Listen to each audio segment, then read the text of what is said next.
Press the wrong button. Press the wrong button.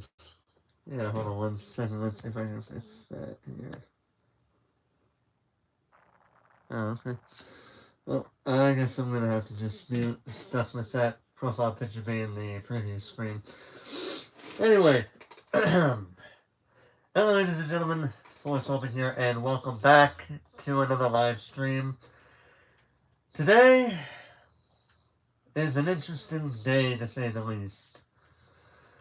So, for those that don't know,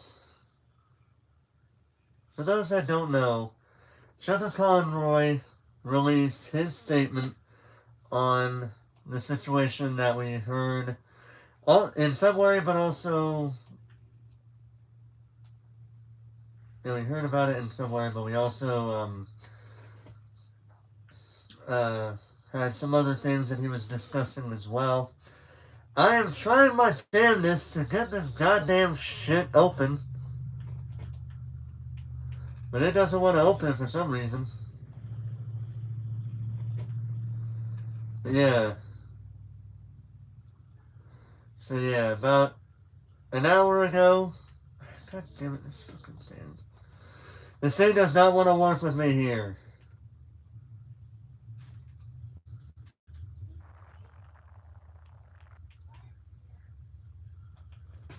Yeah, I'm trying to get to the, I am trying to get to the,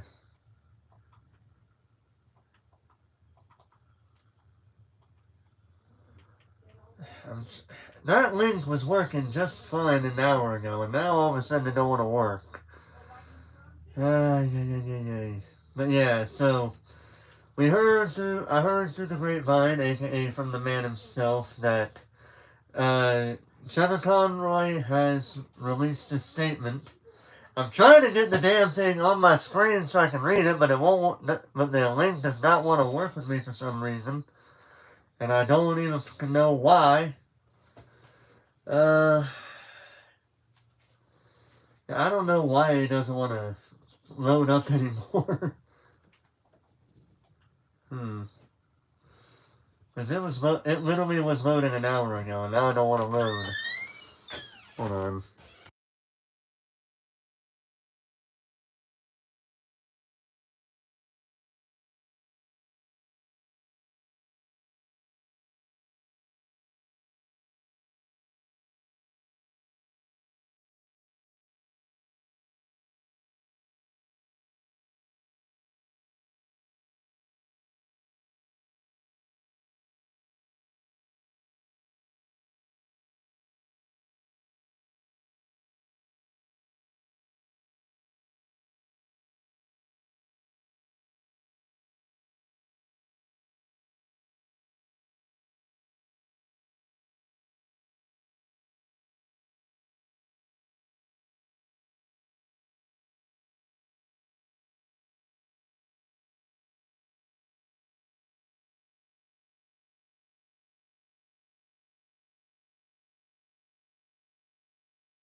Alright. Well, that happened. Alright. I'm gonna go ahead and see, maybe restarting it might help. Oh man, it's so hot.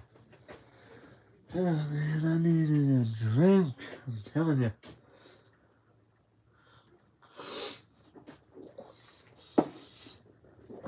Man, that yard work made me thirsty, I'm telling you. Yeah, that's what I was doing out there. Had to do some last minute things. But we're good now. Now, I don't think we'll have any further interruptions, hopefully. Let's do this real quick. Let's hope this works, because I'm really getting irritated if it doesn't. I'll be getting really irritated if it doesn't.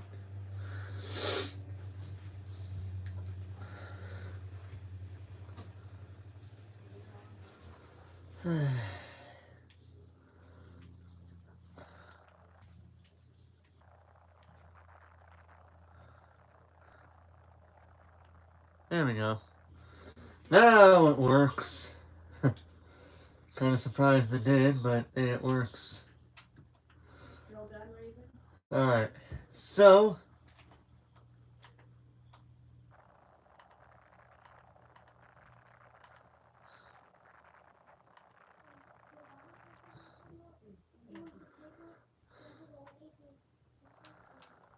Alright, so... we're going to be reading this.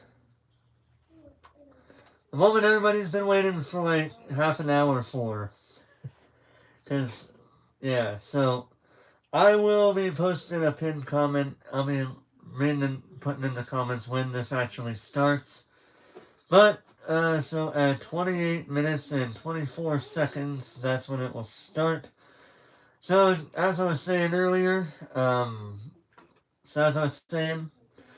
before I was interrupted, so what happened was, so, if you guys don't remember, I made a video, or a live stream, talking about someone's, like, one side of this coin that happened in February with a 15-year-old, with a person who was 15 years old at the time, while Trevor Conroy was 19. And I made my thoughts known on it. I basically said Trevor Conroy messed up because he is the older of the two and he should have known better, even if he still had that teenage mentality, because even at 19, people still think like teenagers, even if they really shouldn't be, but they do. But I didn't let the 15-year-old off without any problems, because she said some questionable things, and people got mad on Twitter when I talked about it, because apparently they were thinking, well, she was 15, she gets a pass because she was talking to an adult. To me, nobody gets a pass when they say questionable shit. Nobody, whether it's an adult to a minor, an adult to an adult to an adult, an adult to a minor to an adult, or a minor to another minor. It don't matter. You should be held accountable. You should be held accountable for your words, even if we believe the punishment is different between an adult and a minor, which I think is okay, which I think is alright. As long as she's not getting away with it scot-free, that's fine. But people got mad because I said that on Twitter, because of course they would. Somebody's got to get pissed off at my words. But anyway, so earlier today, about an hour and a half ago, Trevor Conroy came out with his statement 2 months later. And if you want my honest opinion, I feel like this was actually a good idea on his part. Regardless of what he said, it would have been better for him to say something at a later point than to say something right away. Because when you say something right away, you may not recover from it. Whereas if you wait till later, where you have a bit of a better headspace to speak your mind on things, yeah, then you probably won't get into as much trouble as you would if you were just typing without speaking. Or thinking, I mean. You were typing or speaking without thinking, that's what I meant to say. But yeah, so, I apologize for any background noise. Some family members are out there. But we're gonna go ahead and get started with this story here. Um, so, without further ado, I will be interrupting the story every so often if I feel like something has to be said about what he said. Yeah. So, we're gonna go ahead and get started with reading it. Um, so, here we go. So everything from here, so if I have something to say, I will be saying it. But right now, what I'm about to say, what I'm about to read, are the words of Checker Conroy. Alright? So without further ado, let's begin. Hey everybody! It's been a long time since I last shared anything with you, but I now feel ready to give an update on how I've been doing and clear up speculation on some incidents that have been brought up since my last message. Whenever something blows up online, people make a lot of incorrect assumptions based on not knowing the full story and often assume the worst possible context. I wouldn't be somewhat in that regard, but if you guys, like I said, if you guys remember, I had my own speculations, but I also was not willing to let either side go away scot-free in that situation, again, even though it pissed people off. And I would like to start by clearing up these misconceptions. I haven't wanted to reveal information about others, but I think at this point it's best that everything is out in the open. I have removed irrelevant personal information as I only want to say as much as I need to in order to set the record straight. Please do not bother anybody I name here. I do not want others to experience what I went through. I have already asked that people not harass my accusers, and it is disappointing to see this ignored or not respected. I truly don't want anybody to be attacked over this, and I wholeheartedly agree with it. Hold on a second.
Alright, sorry about that.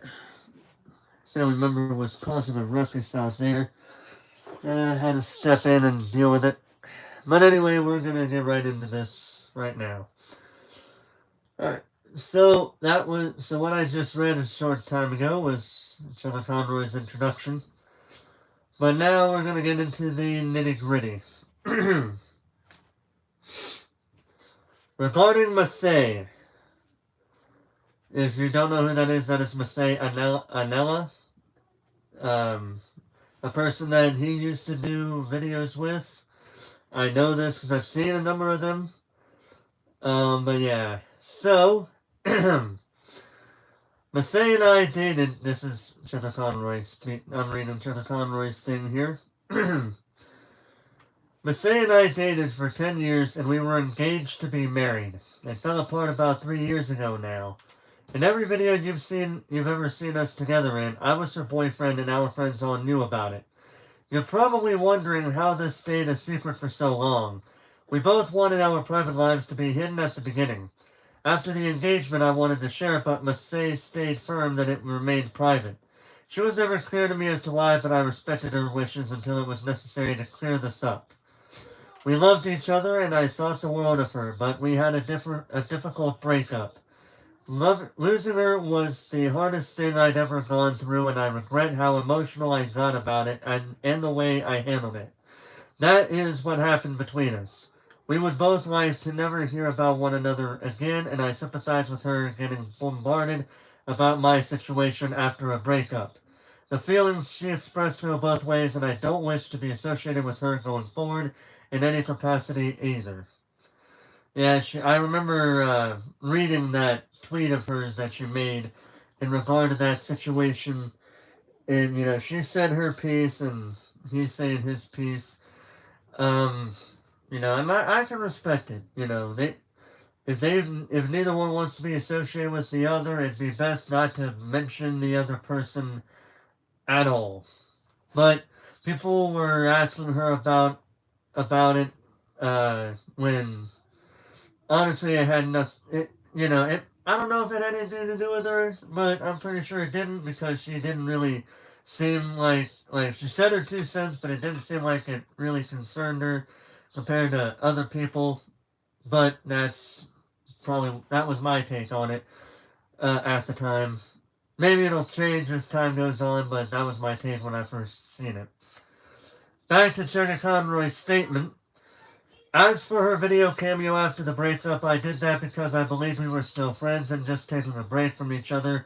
But since she told me she didn't want them, I stopped. I have strong feelings about the way it was said, but I am asking you nicely to not run away with speculation about her because I know what that feels like.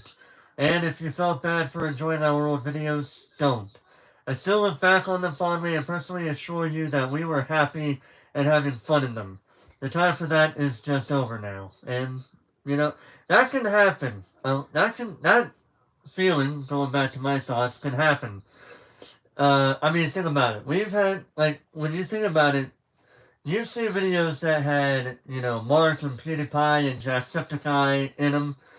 But nowadays, you don't really see them interacting with each other that much, regardless of the reason why. You just don't see it, and, it causes people to speculate why that's the case, when speculation is not really the best idea to be having here. Back to Cheddar Conroy's statement.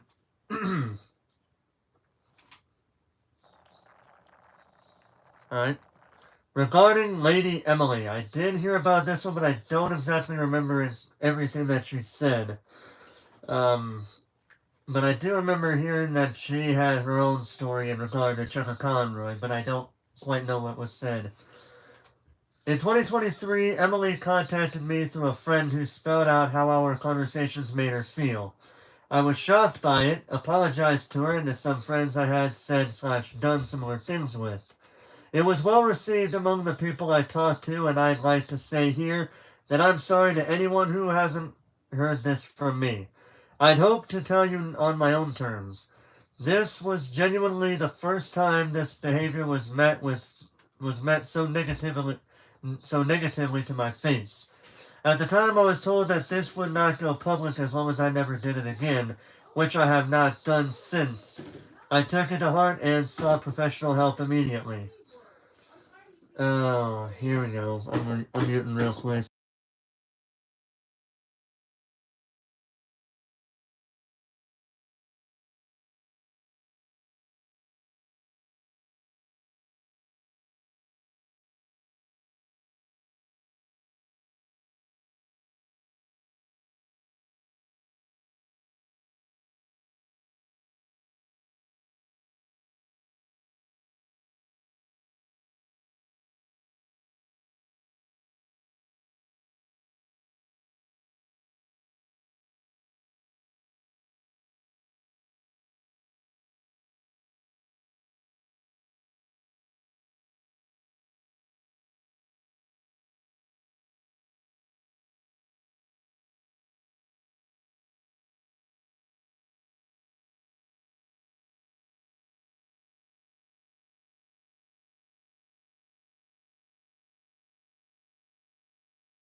Alright. I'm back now. It's a little bit quiet now, but we're gonna go ahead and... Alright. So, what was we at? I'm gonna read... I think I was on the last part of that real quick. So yeah, we said I was told that this would not go public as long as I never did it again, which I have not done since. I took it to heart and sought professional help immediately. I felt like shit for months and was seeing a therapist about it every week, and by the start of January, I felt like I was making some great strides in improving. I took Emily's words seriously and was doing my best to take responsibility, but unfortunately, it all ended up going public anyway. It crushed me inside that despite my efforts, Emily and many others would see me as irredeemable. I want to dispel a few things said about me by Emily. I didn't, quote, ask her for foot pictures constantly. I asked once if I could see a picture of her wearing the shoes I bought for her, which I honestly didn't realize would make her uncomfortable. I've gone through our logs and could find no evidence of that claim that I was, quote, constantly asking or that it was on her bare feet. I don't think this is a fair summary of our chats. My kink doesn't define every aspect of my life. I bought Emily's shoes because she told me hers were damaged and needed replacing, then told me it was almost her birthday half an hour later. It was spur of the moment, and I just wanted to help out a friend. I've also made jokes about feet and bought shoes for most of my friends throughout my life, even for people like Tim. Tim being, for those that don't know, that being Nintendo Capri Sun, who is Emil's roommate. Okay, just so we're on the same page here. So now we got,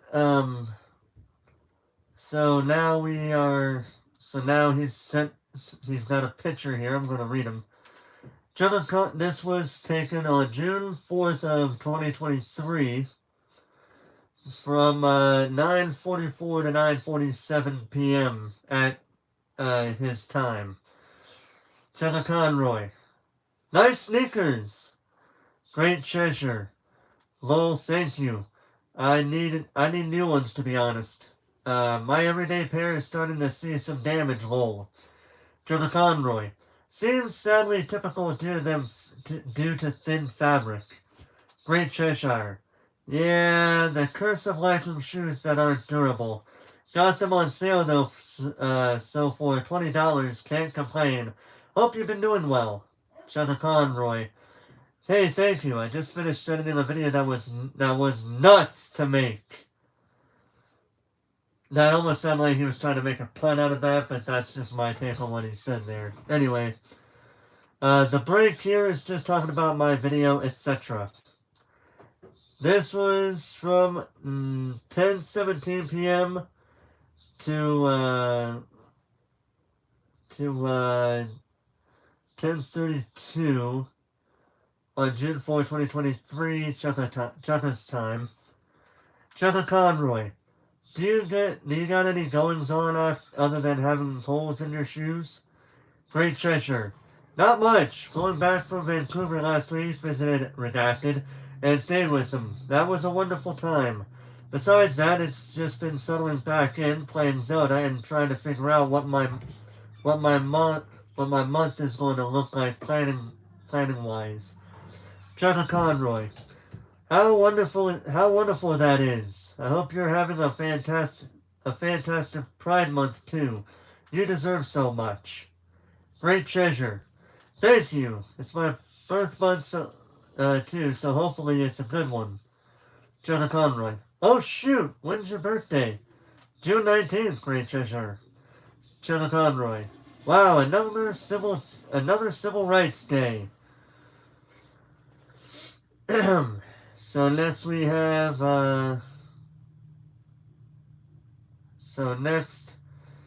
he has things from 10:39 p.m. to 11:42 p.m. his time, also on June 4th of last year. Jenna Conroy. So, like, do you have a P.O. box?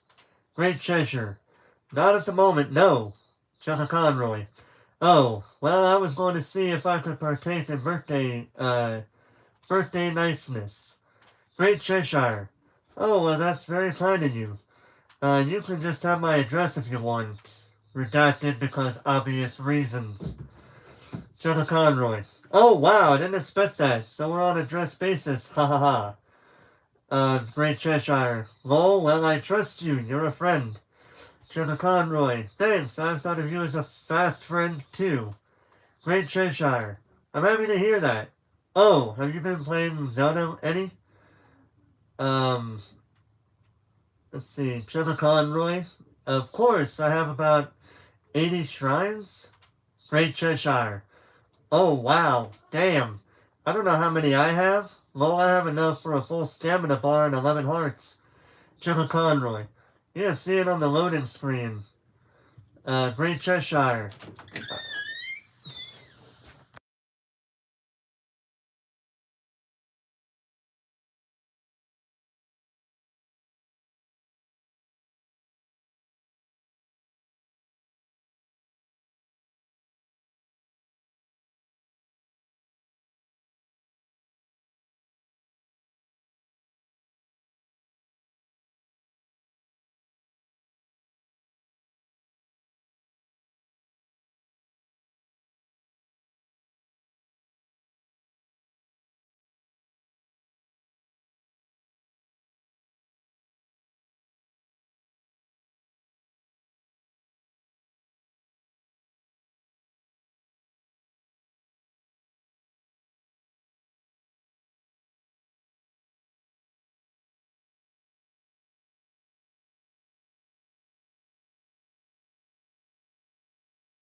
Alright, sorry about that. So we were on with Jenna Conroy saying, you can see it on the loading screen. Great Cheshire. Ah, according to this, I've done 54. Jenna Conroy. Good work. Um, if I may be so bold, sneaker size? I mean, you're not. I mean, to be fair, in that situation, that's not really a foot fetish type of thing. If you don't know a person's shoe size, you might want to ask them before you buy shoes, because the last thing you want is to buy shoes that are either too small or too big for them. So, yeah, don't. Yeah, so I'm not gonna call that a foot fetish. I'm just gonna call that as him just asking a simple question because he wanted to get her some shoes, but he didn't know her shoe size at this point. That's what it seems like. Alright. So anyway, Great Cheshire. Ooh, generally around women's 10. Give or take a little, but that's usually what works most often. Jenna Conroy, nice. Great Cheshire, yeah. She would encourage my role-playing jokes about shoes and even consented and participated. Okay. I wish she would have come back here and then I would have muted, but whatever. Hey, Forrest.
I hope there's no more interruptions here because I'm trying to do this.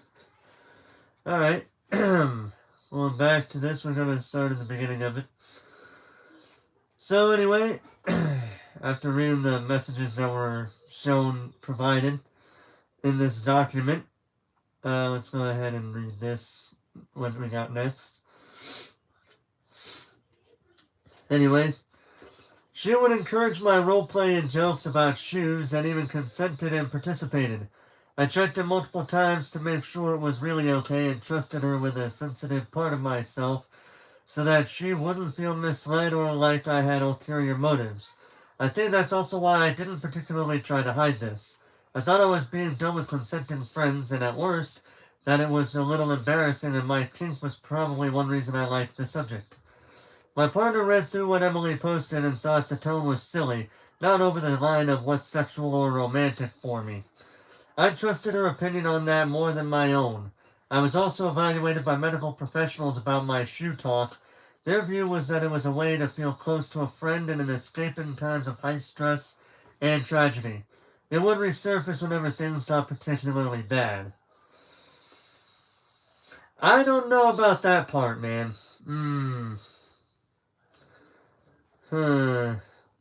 Like, maybe he probably didn't mean it in a sexual or romantic manner, but at the same time, to say it was a way to feel close to a friend, like, I don't know about that part. Because sometimes people can say, can say things that might have been meant as a joke by the person, but, they didn't really, but they didn't mean it in a serious manner, but people will take certain jokes seriously. So that might have been the case, but at the same time, I don't really see how that could be seen as a stress reliever, because not very many people have not too many people that I know of outside of Chuck and Conroy has a foot fetish, or just has a thing for feet that probably isn't a fetish, but it's probably like his sort of escape from high stress or whatever. I don't know. But either way, part of me, it's like, I feel like one might be more true, might be a bit more correct than the other. But at the same time, when you're listening to both sides of the story, you think, okay, well, Chuck Conroy probably meant it as a joke, but she took it seriously, which is up to her. But if she said she never consented to it, but he's showing proof that she did, she may have felt uncomfortable. If she felt uncomfortable, again, I didn't see her side of the story because I couldn't find it. I could not find it anywhere.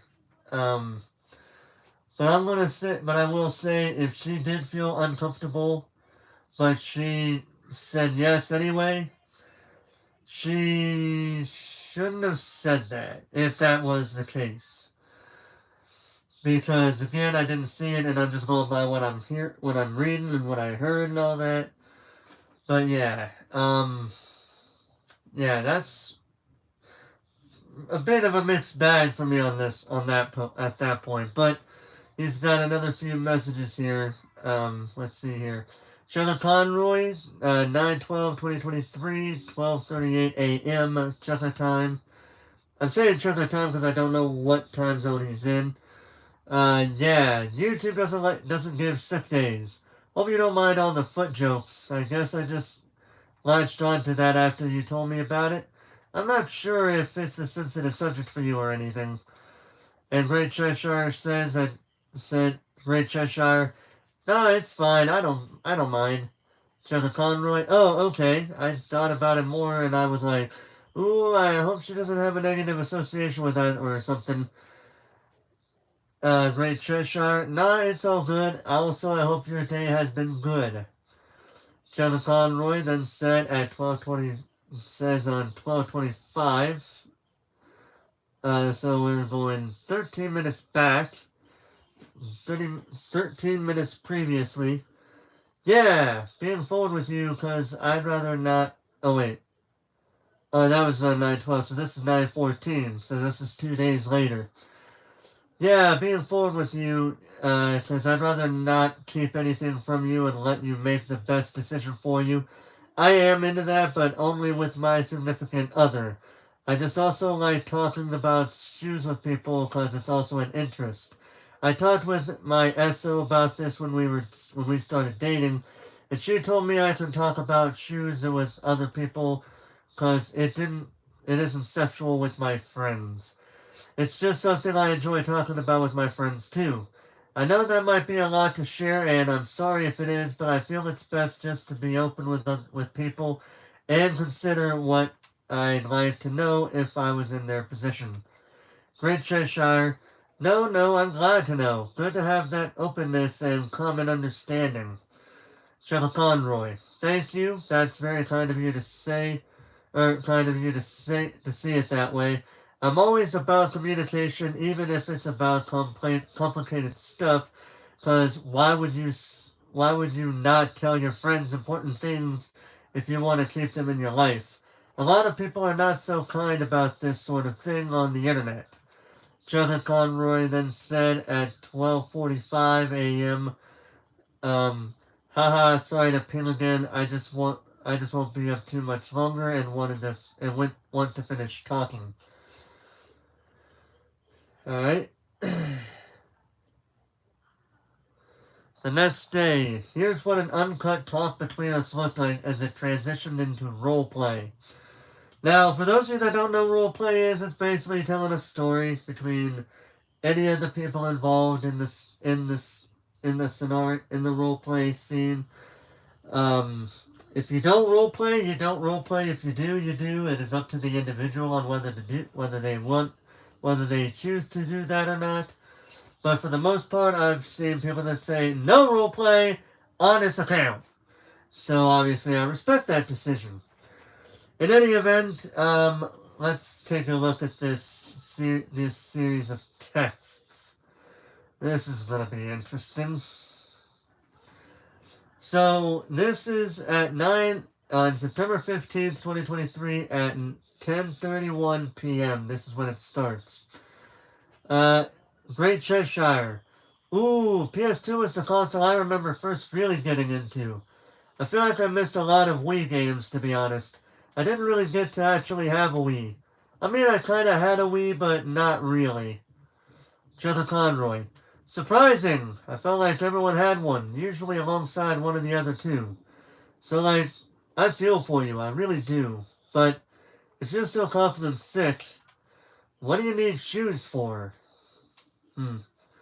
Great Cheshire.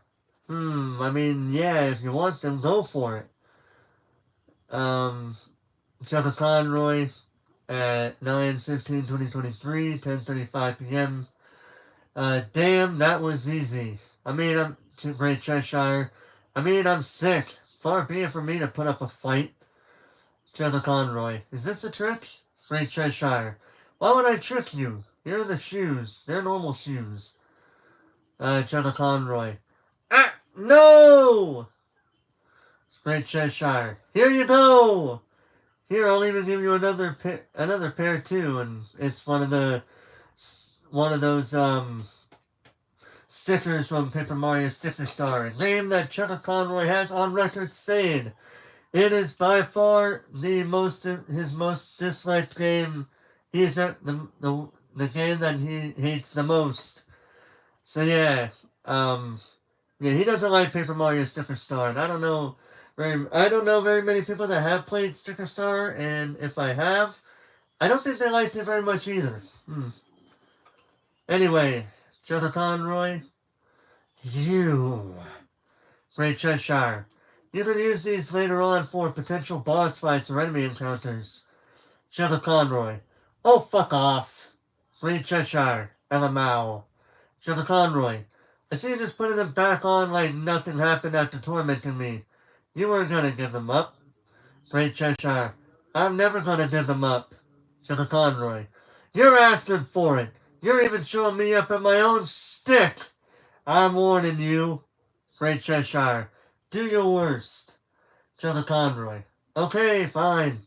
Fine. goes over and gives you a hug. You know, here's the part that gets me.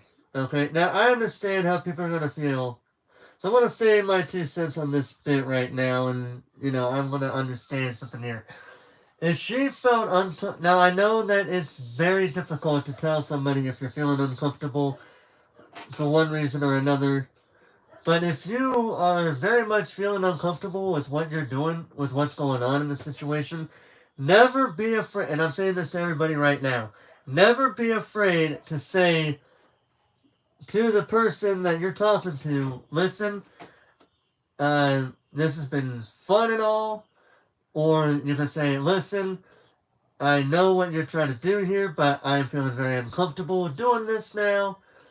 Please do not do it again. If they respect your wishes, then they are adults. But if they don't respect your wishes, they are what I call adult children. Adults with the mentality of a child because they don't like being told what to do or they don't like being told what they don't want to hear. Yeah. Anyway, so after he does the whole hugging tactic, Great Cheshire. Ah! I didn't expect this tactic! Jenna Conroy. Feels nice, hugs you tighter but not uncomfortably. That's oddly specific, isn't it? That's very oddly specific, if I'm being honest with everybody here. Great Cheshire. Yeah!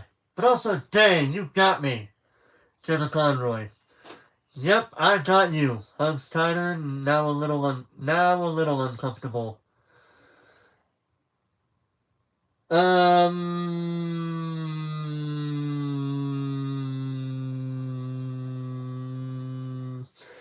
If he was feeling uncomfortable, he probably should have stopped. I'm just saying. I'm gonna teach you a lesson. Sweeps your legs out from under you and lets go of you as I do. You fall to the floor, I grab under each of your shoes and yank them off, leaving you barefoot. I stand back across the room from you. Ow! Gross! Does it hurt knowing that's what they really look like? Yeah, I don't know how I feel on this one. Great Cheshire. No, no, no! You can't do this to me! Jenna Conroy. Oh, silly girl, I'm not done. You won't be getting these back before your doctor's appointment. Enjoy explaining those feet to the doctor, who will well undoubtedly be wanting to study them. I turn and run out the front door holding shoes. Hey, bad! You can't be seen like this in public. You need something to hide your feet with. But I took the only 2 pairs of shoes or socks! Okay, so that's where it's going, alright. Great Cheshire. No! I will wrap them with a blanket. Cocoon myself. Jenna Conroy. And run outside after me like that? Great Cheshire. I can hop. This is the tone of the conversation that led to the roleplay. I think honestly that it reads as pretty silly from both of us. I kind of see it, but I also kind of feel like it's a bit where it could have been stopped. Especially when Jenna Conroy is saying at one point now uncomfortable. If he was feeling uncomfortable, she could have said, well, if you're feeling uncomfortable with doing this, you know we can always just stop and just not continue to do this. But also, Jenna Conroy could have stopped it after that, too. Basically, if somebody was feeling uncomfortable, they both could have stopped. But nobody ever dared to say, well, this is uncomfortable. I think we should stop here. Now, it should also be noted that I believe she said she was feeling uncomfortable with this, but her text log basically shows she went along with it anyway. Now, again, I understand some people feel, they're not always, they don't know how to express how uncomfortable they feel, and I get it. But going along with what's happening is probably the last thing you should be doing if you feel uncomfortable. If anything, You know, that's probably one of the last things you do, but when you feel uncomfortable, you don't know how to think. And even then, Trevor Conroy isn't a mind reader. If you were feeling uncomfortable, he can't read your mind. All he can do is look at your text. He can think about what he's thinking, but ultimately, he's going to think about things based on what you've said in the text logs. He can't read your mind. No person can read another person's mind, even those so-called mind readers, and and think, well, she's probably feeling uncomfortable here. I probably should stop. If he was thinking that, he probably should have. But because, again, I'm not a mind reader, and he's obviously not a mind reader, and she's not a mind reader to him, all we can do is just think, like, make assumptions based on what based on what we know. That's the whole gist of it.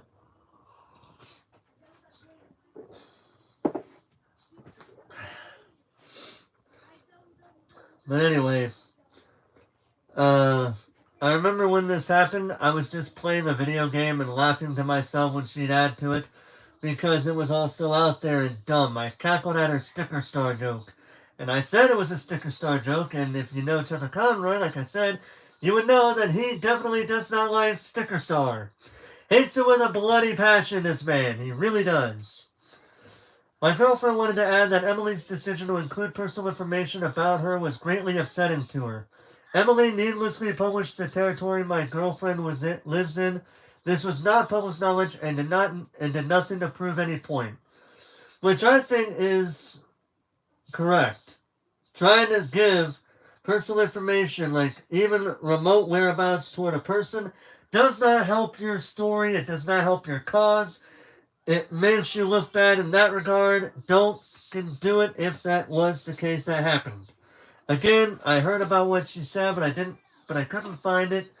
Otherwise, I would have read it myself beforehand, but like I said, I couldn't find it anywhere. And I know somebody's going to be like, well, I did a quick Google search and here you go. But yeah. But anyway, in Emily's screenshots, I'm open about having a girlfriend and told her my SO was fine with all this. And we've seen that being said as well. Our relationship had no bearing on any of this and never needed to be brought up. I also want to say that I never lied about how this was resolved privately. Hold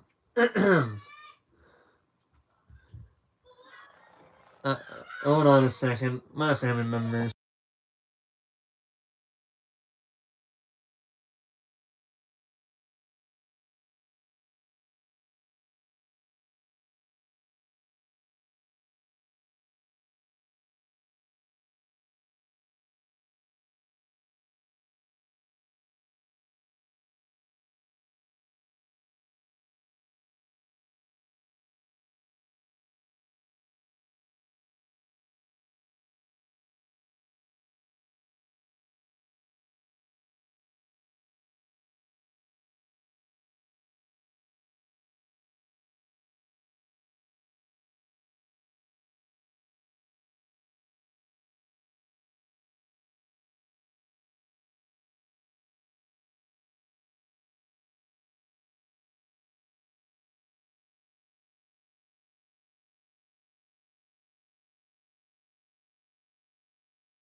Alright.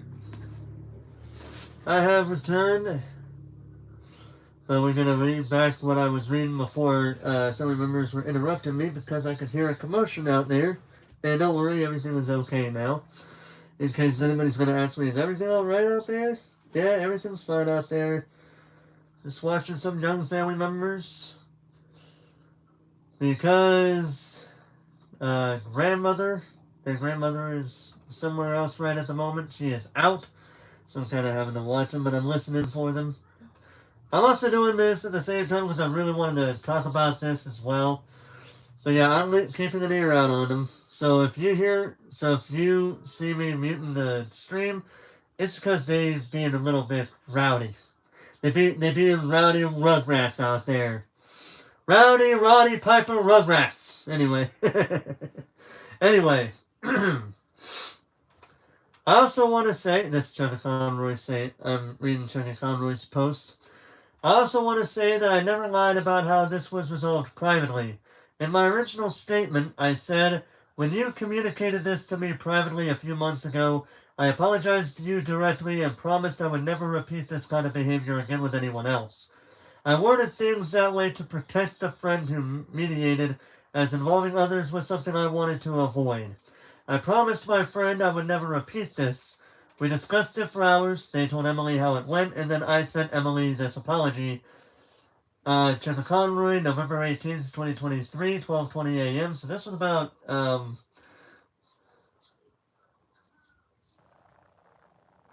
5 months ago. At 12:20 a.m. Name a friend who Emily reached out to. Talk to me about this. I apologize for everything I did. I will not reach out again. I am sorry. I never claimed we had a conversation about it. I said it was communicated privately, which it was. I don't think a friend being there contradicts that. We'd have to know, well, I know he's not going to out the person, but this friend in question, I kind of want to hear what they have to say about this statement right there, and see if they vouch for him or they go against him. So going back to what he said, I don't retract any apology about hurting her or pestering her for a reply. Nothing I've said changes that I did that. I just felt this important context was left out. This is what I was working with and why I was so comfortable doing this. I kept asking if it was okay and kept doing it because she said she enjoyed it. I wanted to be open with someone I cared about rather than just assume, and gave her my word that I wouldn't go into sexual territory for myself. It still wasn't a good way to act. I just hope it's understandable how I could think this way. That should be duly noted again, and I know people are going to say this is going to be me trying to make an excuse for him, but it really isn't, because logically it does make sense. When you're 18, 19 years old, I want to know, to all the 18, 19-year-olds out there, when you're about that age, do you still have that teenage mentality? And if you are older than that age, did you ever think like a teenager, or were you starting to think like an adult? Because I can remember when I was 18, 19 years old, I remember thinking somewhat like an adult, but mainly like a teenager, because we just went past our teenage years. By the time we're 21, it should be expected that a person acts like a fucking adult. That much I can believe we can all agree on. Whether you think they should start being an adult by the time they're 18, which I could also agree with, logically it wouldn't make much sense, because when you're 18, 19, you just got out of your teenage years. Am I saying this as an excuse? No, not really. I'm saying it because if you think about it logically, it makes sense. When you are 17 going on 18, do you magically think like an adult? Or do you just still think like a teenager still in some way? When you are 21 years old, do you think more like an adult, or do you still think like a teenager? My point is, when you just recently became an adult at 18, because that's the age of consent, and people believe that's when and people say that's when you're an adult, you're still going to think like a teenager. When you're 21 and I need to charge my phone up real quick, hold on. But like I'm saying, when you are 21 years old, you are damn sure expected to act like an adult. Because by that time, your teenage years should be should be behind you. And you should not be acting like a teenager. Trying to act all edgy and cool and shit. Like it was 2007 all over again. You know, hold on 1 second here. I gotta do this real quick. Okay, there we go.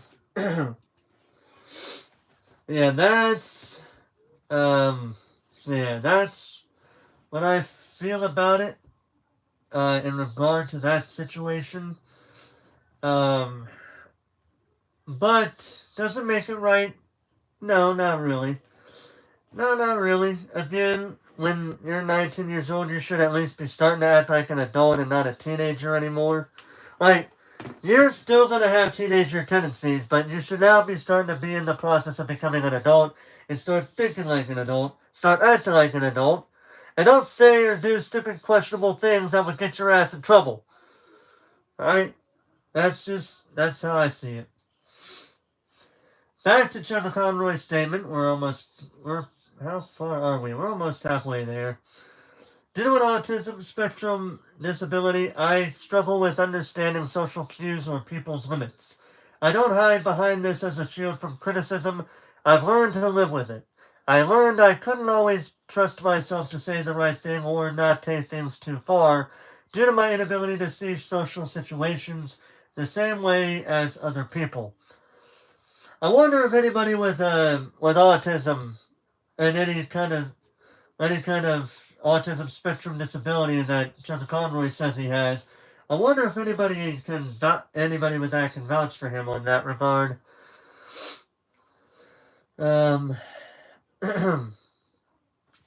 Doctors have told me this is what happens with me. To make up for this weakness, I learned many years ago to be open with people, relying on permission, asking questions, and requesting others to tell me if something becomes too much. Now, let's say, for all intents and purposes, that he did do this. That would actually be good on him, because while what he says in the past cannot be fixed, cannot be redone, as I said before, he cannot fix the past, but he can fix his future, no matter what the future holds for him, in any capacity.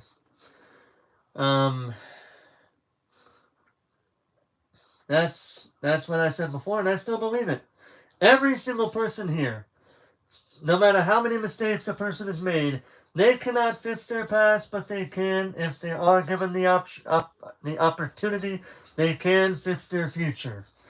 Basically, but if your mistakes have led you to spend life in prison or got the death penalty, regardless of what it was, regardless of what you did to get either or, if not both, because I know there are some prisoners that have gotten both life in prison and the death penalty.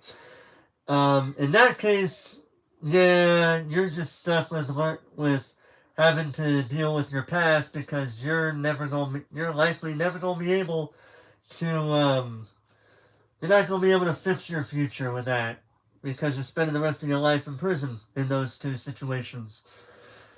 But if you're not in prison or jail, or if you spend just some time in jail, just try to fix or if you don't go to jail but you do get in trouble, and you're trying to help yourself get better, you can always fix your future, even if you have limitations with it.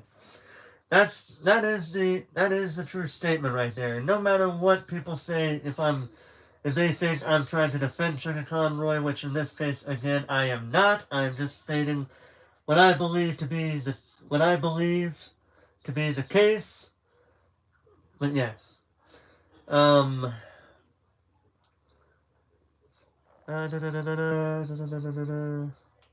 That is what I did with Emily, but despite that, she never once communicated that I said anything that made her uncomfortable until she was considering going public.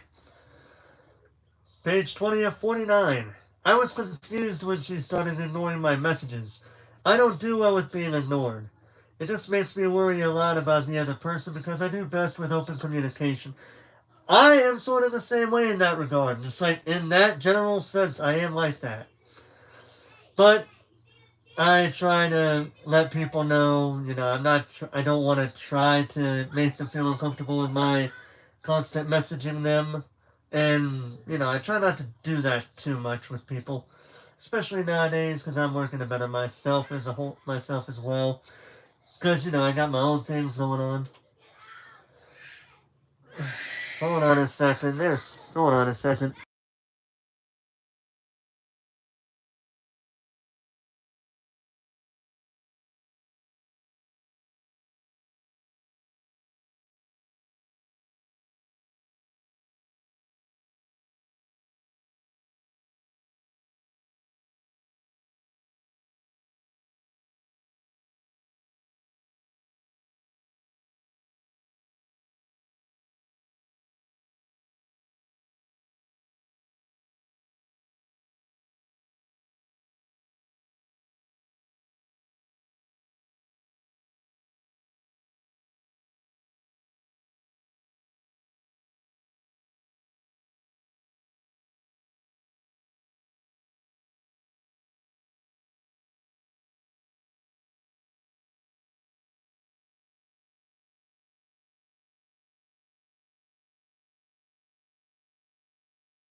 Sorry about that. As I said earlier, I'm listening in here out there from my niece and nephew. Uh, because I'm babysitting them, but I'm listening to them out back here, so that way if something happens, I have to mute the stream and deal with them accordingly.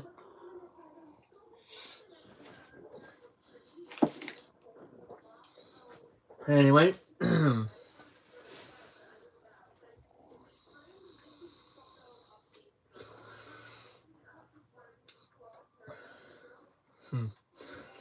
So now we're back here.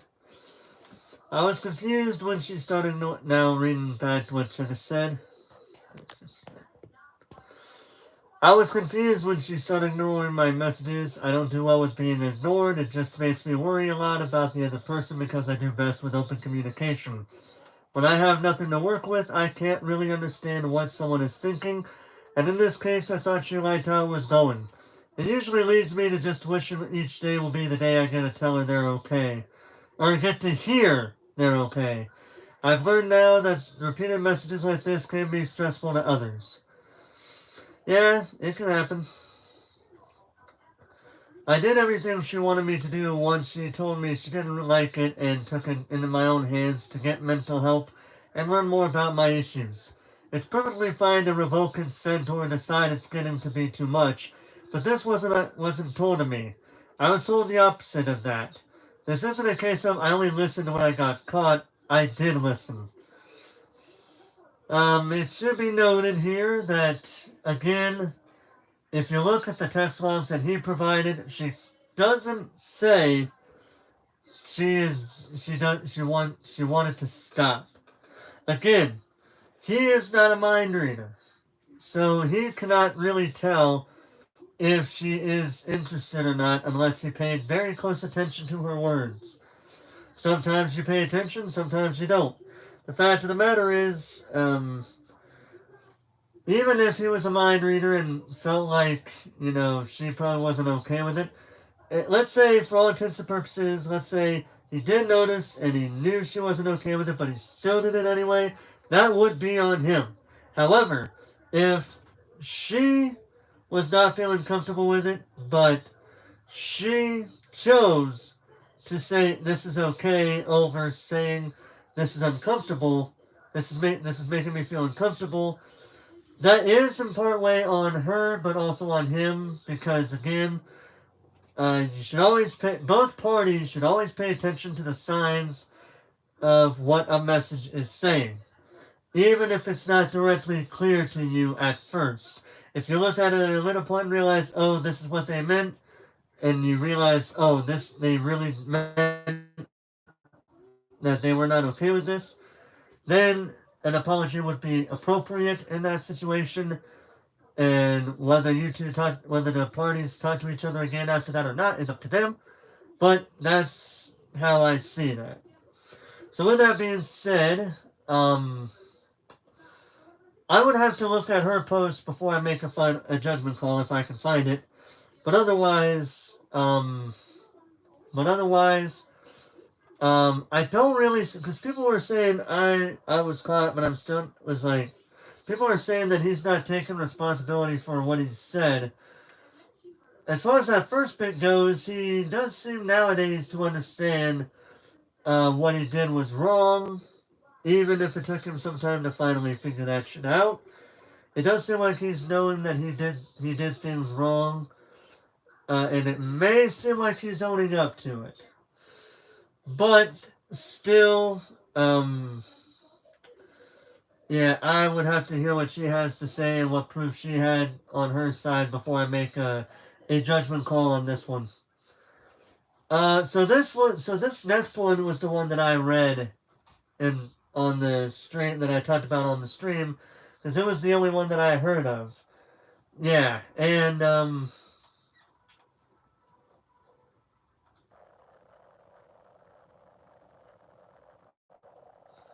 yeah,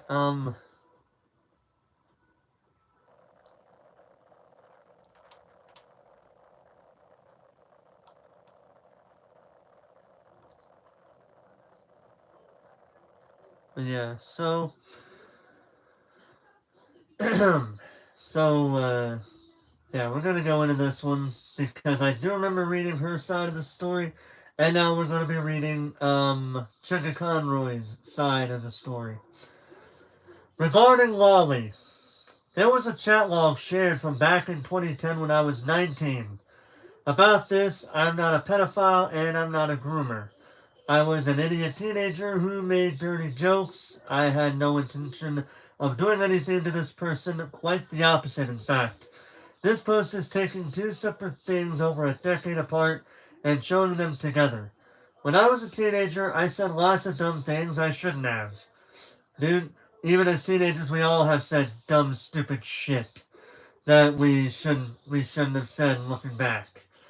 Nobody, and if anybody says no, I didn't, you're a liar. I already know you have, because every teenager is going to say at least one questionable thing, no matter how questionable it was. Because we are all human and we all don't know better when we're teenagers. That is how it is. Anyway, I'm 34 years old now and can't stand by anything I may have typed that long ago. I don't think anyone could. What I can do is tell you my intentions. To give an idea of how long ago that chat was, when I was 19, TRG, that being the Runaway Guys, didn't exist. I'd never appeared at a single convention. I hadn't started college. I still lived at home. I made videos as a hobby / was a professional, and I was working on my first Pokemon Let's Play. I believe that would have been Pokemon Fire Red, but I don't exactly know because I didn't watch his content back then. But I'm pretty sure somebody who has can tell me if that was his Let's Play or not. I don't think something that old should be treated as representative of the person I am now. That is true, because 19 to 34, that's a very long time. And even if it was like 2 years old, well, if it was 2 years old, it might be different, because it was more recent. But 34 to 19, well, 19 to 34, that'd be 29, that'd be about 15 years ago.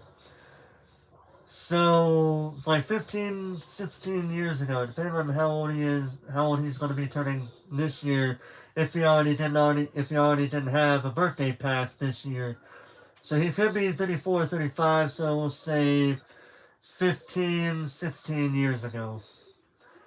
In any sense, and I'm saying that both as myself and as him, but the rest is going to be as him, it was so long ago that I learned the contents of this log existed when you did. I was extremely hurt to be judged for something from so long ago, and that the headline was worded like I assaulted someone. The internet was a very different place then, and that is true. And being facetious was everywhere. It was like our escape from censorship, and the edgier the better.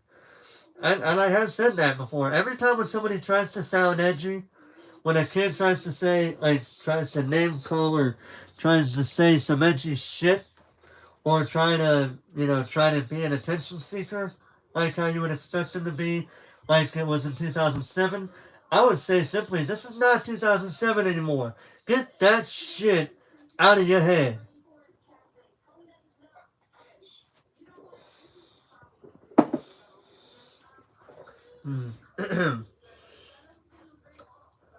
Anyway,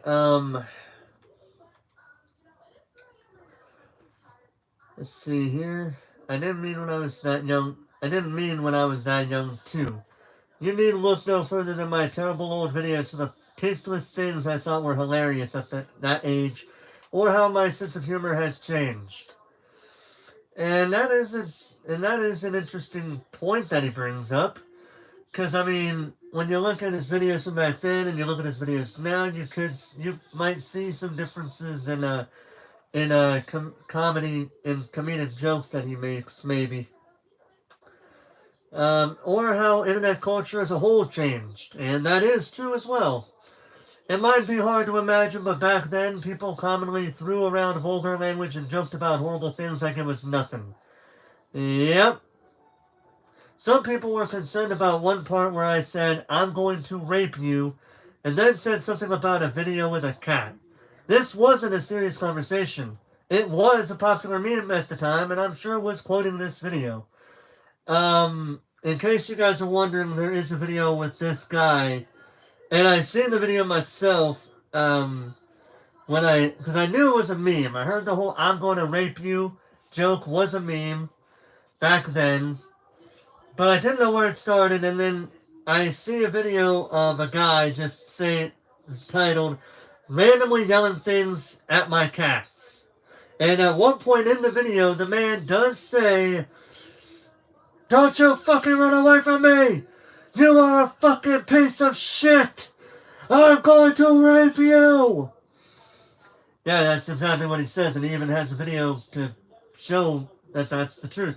I've seen it myself, so I can at least vouch for that. So that part can be vouched that he was making a reference.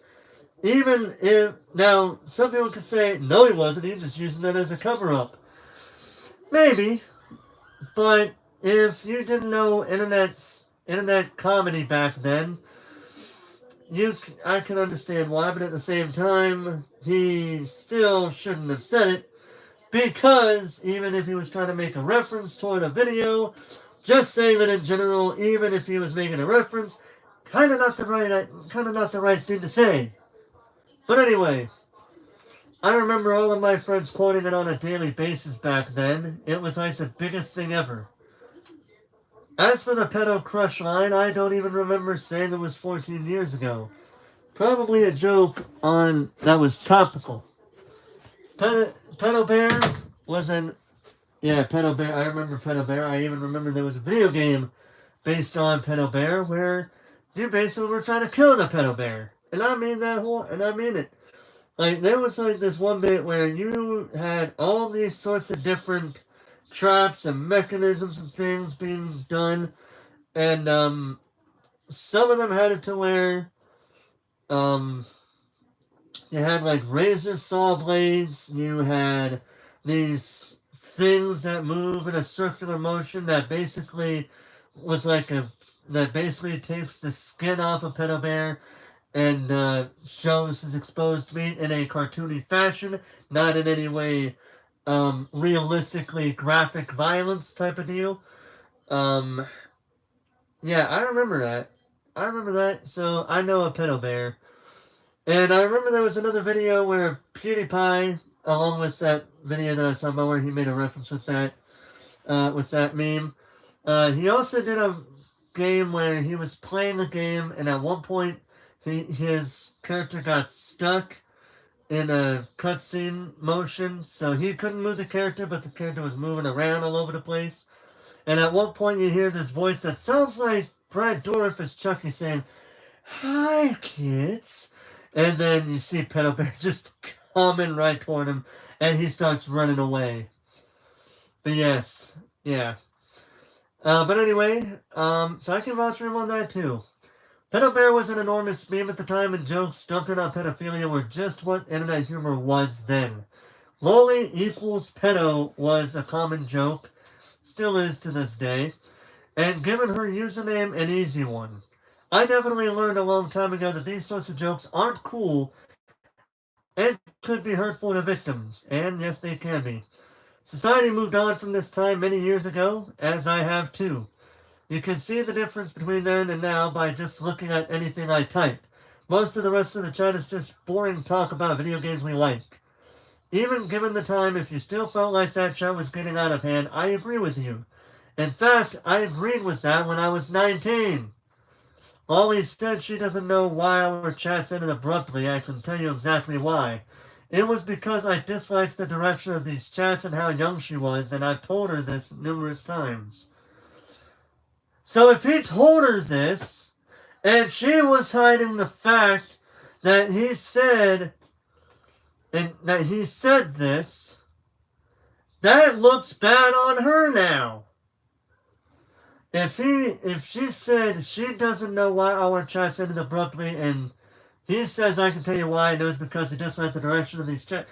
Part of me now wonders if she didn't realize it or if she doesn't want to remember why. And that's probably because and if this is true, if what Jenna Conroy said is true, and if she actually does remember what happened, then it goes on her in this point, on this one. At just this, on this one right now alone, goes on her. Because if he acknowledged the fact that if he eventually acknowledged the fact that this was being uncomfortable, and because he's 19 and she's 15, if he finally opened up his eyes and said, oh crap, this is not good, I need to fucking stop, while he can't fix what he already sent, he could still say, I'm done talking to you in this manner because I don't feel comfortable talking this way with you because I'm an adult and you're a minor. If he did do that, because again, I don't know if there's any access to the chat logs, but because there's no pictures to the chat logs, I don't think, outside of what she was showing. To me personally, I would rather prefer being given the whole text log so we can make up our own statements on that. But whatever. Anyway, going back to Jenna Conroy's statements, after a few conversations, I took a step back and realized this could not continue. She would constantly initiate raunchy topics with my 19-year-old self. I was oblivious at first, though thought it was funny shit posting, played off their behavior as a joke, and thought of them as a friend with a dirty sense of humor, like many friends I had back then. 1402, that'd be 2 o'clock p.m. Joker time. Lolly. Fine. Now I'll possess you forever and talk to you and be all like, Lolly. I see dead people. Lolly. And, DDD. Lolly. Make you touch yourself in public. Insert evil laughter here. Jenna Conroy. Why are all these things you do to me sexual? You really do want me. Lolly. Facepalm. Now, I think she does go into a bit of detail on that one as well, if I remember her post correctly. But that is questionable. That is questionable comments on her that she should not be making. I will still stand by that. She should not be making comments like, fine, now I'll possess you and forever and talk to you and be all like, I see dead people. And make you touch yourself in public. Yeah, that's just not something a 15-year-old should be saying to anybody, minor or adult, at all. And if people got a problem with me saying this, I'm welcome for you to try to tell me why you have a problem with it. If it was the other way around, you would definitely have a problem with it, and I would too. For sure. But if it's her, why isn't someone like me is having a problem with it, and a number of other people are like, if she's 15, just give her a pass. She's young. She doesn't know any better. Fuck that. She should be held accountable on her own standard for what she says, as well as we are holding him accountable for the stupid shit that he said. I believed that then, and I still believe it. I believed it back then when we first read about it in February, and I still believe it now to this very day. And nobody is going to try to convince me otherwise. Nobody. Moving on. After a little while, things started to escalate, and they sent a sexually explicit gift to my house. It made me realize they weren't being silly. They were romantically interested in me, not the other way around. The whole thing made me and my mother uncomfortable, and after deliberation, I not only rejected them, but cut all contact with them. I actually talk about this in the log they posted, and our contact becomes a lot less frequent after that. You can see after this point, we go long periods of time without talking, and I just tell her I'm busy or need to get going. I don't look exactly thrilled about this gift. So, 1927, that would be 7:27 to 7:28 p.m. Checker time. Lolly. Owu? Lolly. You got it? Checker Conroy. Was waiting for you. ... Was waiting for you. Lolly. Well, sorry, my stalker senses aren't tingling. Laughing emoji. Checker Conroy. My mom told me I'm not allowed to wear the shirt though. I did not speak to this person for another 10 years. I had no intention of ever re-establishing contact. 10 years later, they approached me at a convention, and that was how we became friends again. I thought about after that long, she was a new person and deserved a second chance. Which I could kind of see. Because when you're 15, you say things like that, you probably don't even realize half the shit you're saying. So maybe now that you're an adult and it's 10 years later and she's 25 by this point, 25, 26, maybe she would have known, maybe she knows better.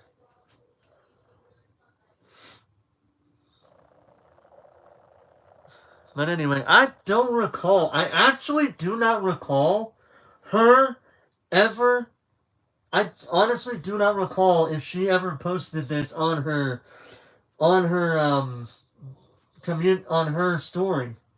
Actually, now that I think about it.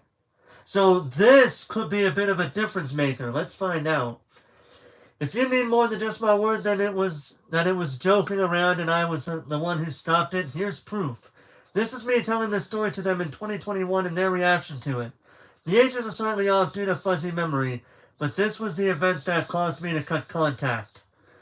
Jenna Conroy. So this was on June 7th, 2021 at 10 p.m. Based on my past rejection of you, I don't think I have to justify that I wouldn't to you. Ha ha ha. Lolly, she is under a new name, or either on a personal account or under, I'm gonna assume this is a personal account of theirs.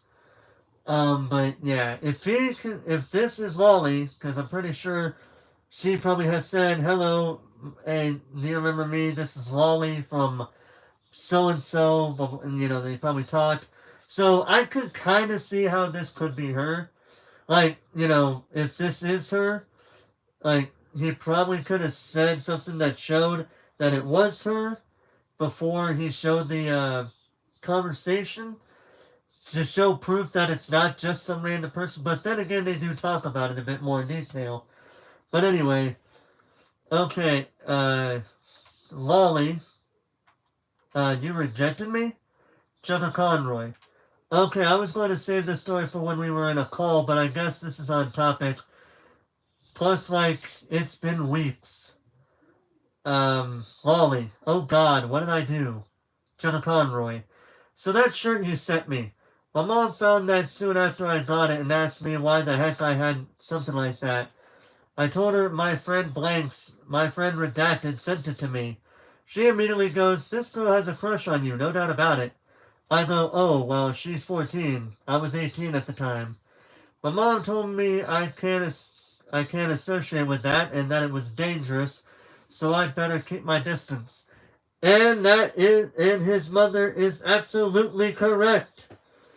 Definitely correct in that regard. This is why, as an adult, you gotta be extra careful with who you talk to, because even if somebody says, I'm an adult, you still gotta think, well, I don't want to say anything bad to them, because it might get me in trouble. Remember the story that I said before. I was involved, I was in the DMs with a person who said they were 18 plus. Their age was 18 plus. And while we were doing a bit of lovey-dovey stuff, but nothing too crazy, we were doing a bit of roleplay on our own, and I have said this before, But it wasn't until the day after that she tells me I'm 16. I was so fucking pissed. I've said this story many times before, and I got no problem saying it, even if it's me outing myself. I got no, everything that I'm saying is the truth. I got nothing to hide, and I'm saying this story because it's relevant to what we got going on here, sort of. But anyway, later the next day, she tells me, "Listen, I gotta come clean with you. I need to tell you the truth." And I said, "What is it?" And she said, "Remember when I said I was 18 plus? Well, I'm actually 16." She said some other things that I can't quite remember, but just the fact that she said I'm not actually 18 plus, I'm 16, pissed me off. Because like I said, we didn't do anything explicit, mind you. But the fact that she says I was 18 and then goes back to say I'm actually 16 pissed me off. And I even told her, listen, you gotta understand, as an adult myself, I have to be careful with who I talk to and how I talk to them. Okay? Because if I say something to you that you don't like, if we ever talk in the future, and I say something to you that you don't like, you could I know there's the possibility where you could take our previous conversations and paint it like I was willing to do something while you were 16, when in reality, you told me you were 18 plus and then later find out you're 16. Now, I will take the blame on myself that I should have verified her age before I said anything. Although that may be a little bit creepy, but still, gotta protect yourself. At the same time, she shouldn't have lied about her age. Because if she would have told me the truth, if she would have told me the truth about her age, what happened would not have happened.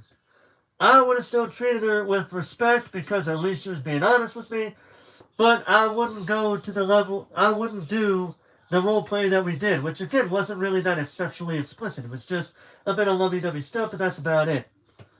Literally. It was literally just small things, not the big sexually explicit shit, because I'm not that fucking crazy.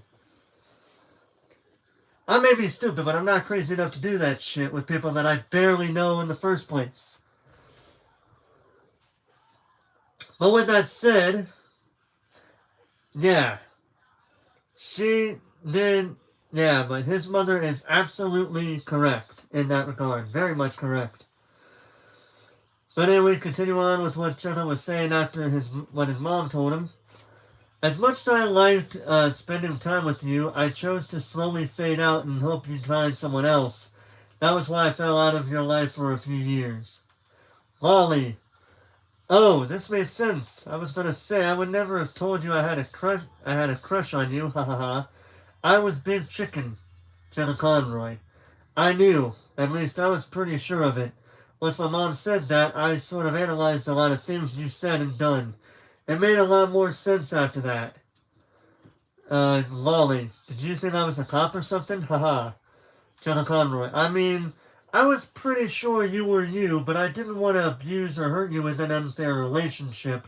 So regardless, it was a hard no for me at the time. Um, Lolly, again, allegedly Lolly. Ha ha ha, honestly, as an adult, I can appreciate that you set a boundary. Jenna Conroy. I'm glad. I was worried that you wouldn't like me anymore back then because I was intentionally snubbing you at least some of the time. It was something of a relief when you were happy to see me at, Con Bravo. Lolly, I just figured you were busy with life and moved on, haha. Chuckle Conroy, I kinda had that as a passive excuse. I was hitting the big time around then. I've always enjoyed spending time with you, but at those ages, I wasn't going to let something develop on either side. I wanted you to go find other people. You were still a kid and wouldn't have that time again. Hmm. Hmm. This changes some things, honestly.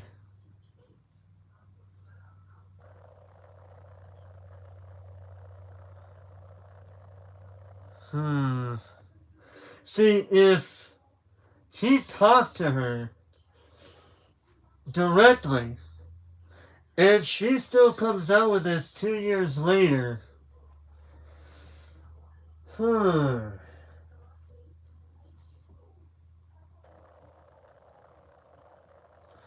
it could be possible.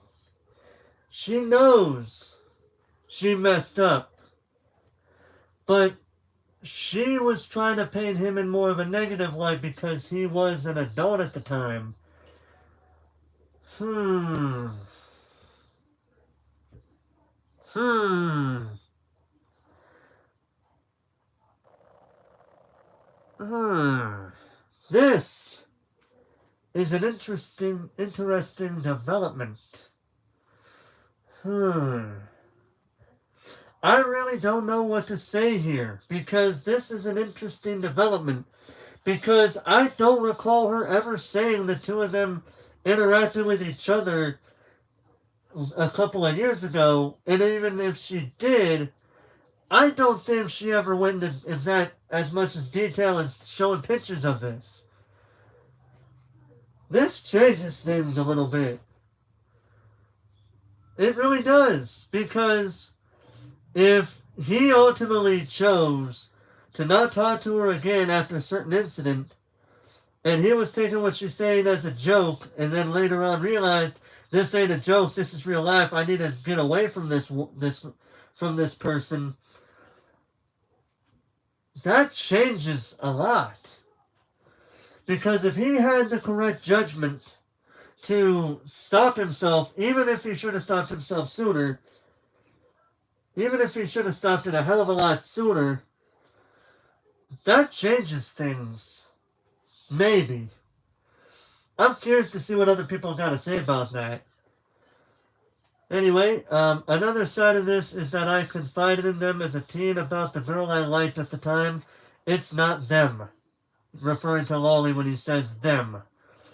At 8:28, Chugga time, there's this girl who I think might like me, and I told her something like that last night. I swear to God, she got so risen up from her depression, haha. Lolly, is she someone you know personally, or just another fan? Chugga Conroy, she started off as a fan. She's hopefully going to this thing in June that I'm going to be at for a few weeks. Chugga Conroy, pretty much all my friends are begging me to go for her in that time, ha ha ha. Lolly, you has an online love, eh? That makes an emoji face that I don't know. It's like like the eyelids, like when they both face the same direction, and the mouth is the W, or the W is the mouth of the emoji. I don't know what they call that, but anyway. Chugga Conroy, I really don't know if she likes me or not, but I sort of suspect she might. Lolly, most likely yes. I mean, you're awesome. Laughing emoji. Was their humor not acceptable by today's standards? Sure, but this was half of my life ago now. I lacked the experience I have now, and I think this shows I had no romantic or physical interest in them as a team. And even back then, once I knew it wasn't a game to them, I rejected it and backed off. It upset me when I learned they wanted me. It put so many things they said into perspective and creeped me out. And I can see it when I read this log again. This was my learning experience about why even jokes like this aren't a good idea, and I've never said anything like this to a minor in the 14 years since. I hope you're not even talking to a minor to begin with, especially at your age now. Just saying. I specifically remember telling my mom that leaving that friendship was the most caring thing to do for this person, which actually makes sense. Speaking as someone who suffered a lot as a child, I have many ground rules involving minors and have taken these sorts of things immensely seriously ever since. I read through all of it, and to my surprise, she's the one who initiates the roleplay. She's the one who pretends to tickle my feet and goes much further than that, too. She was the origin of it, at least in this chat. I don't know if she's where if she's where I got the idea from, but it's possible. I guess it's neither here nor there. I didn't know I was into that at 19 anyway. This next point is something I was unsure about publishing for months. I hate that this is relevant, and I would not be sharing this if they didn't post anonymously. I cut contact with them thinking they had just had an innocent crush that needed to stop. It was a lot worse than that. I was disturbed to find they admitted that in those old chats, their goal was to manipulate me into having sex with them. Here are two separate times they told me this story, as well as the time we briefly touched on it. Now, I can barely read. I can honestly barely read what they're saying here. Because it's so small. But, well, actually, we just read this bit right here. And we read... Oh, wait. What? Wait a minute, I just read that, too. I just read that. Where did that go? Ah, here we go. This is where it is, alright. Yeah, this is gonna be fun trying to read it. The text is so small.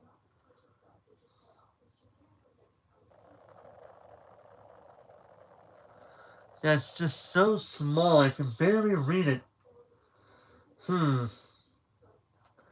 Let's see here.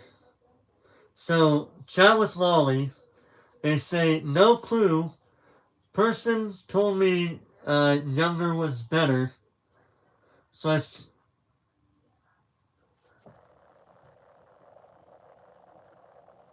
what? Blank told me younger was better, so I thought you'd like me more if I told you my age.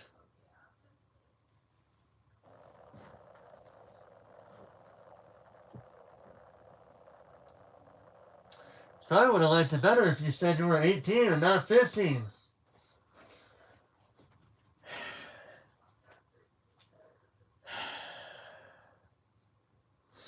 Younger doesn't always mean better because you can't go too younger, otherwise you're gonna make yourself look like a creep. Now granted, even if it was like a story, now like, take this thing for an example. 19-year-old with a 15-year-old, that's a little bit weird because by the law of the land, that should not be happening. But let's say somebody is like in their 40s or 50s and a person is in their 20s. They actually have every right to date each other because they are both adults. It may seem weird, but it's also legal. As long as nothing bad is happening between the people in that relationship, that's the most important thing in that regard. But anyway, yeah, I would not have gone for a 14-year-old when I was 18, so I can't say I agree with him there. 4 years isn't so bad. This is fair. This is fair, but at 14, you're still finding a lot of what life is like, and I'd see that as predatory. And that is true. Although he can't really vouch for his 18-year-old self, because 18-year-olds still gonna act like teenagers. They always will. But anyway, Lolly, yeah, when I was in underage, I wanted to... Oh my god. Oh my god! She did not just say that! Oh my god! I thought what she said the last post was bad.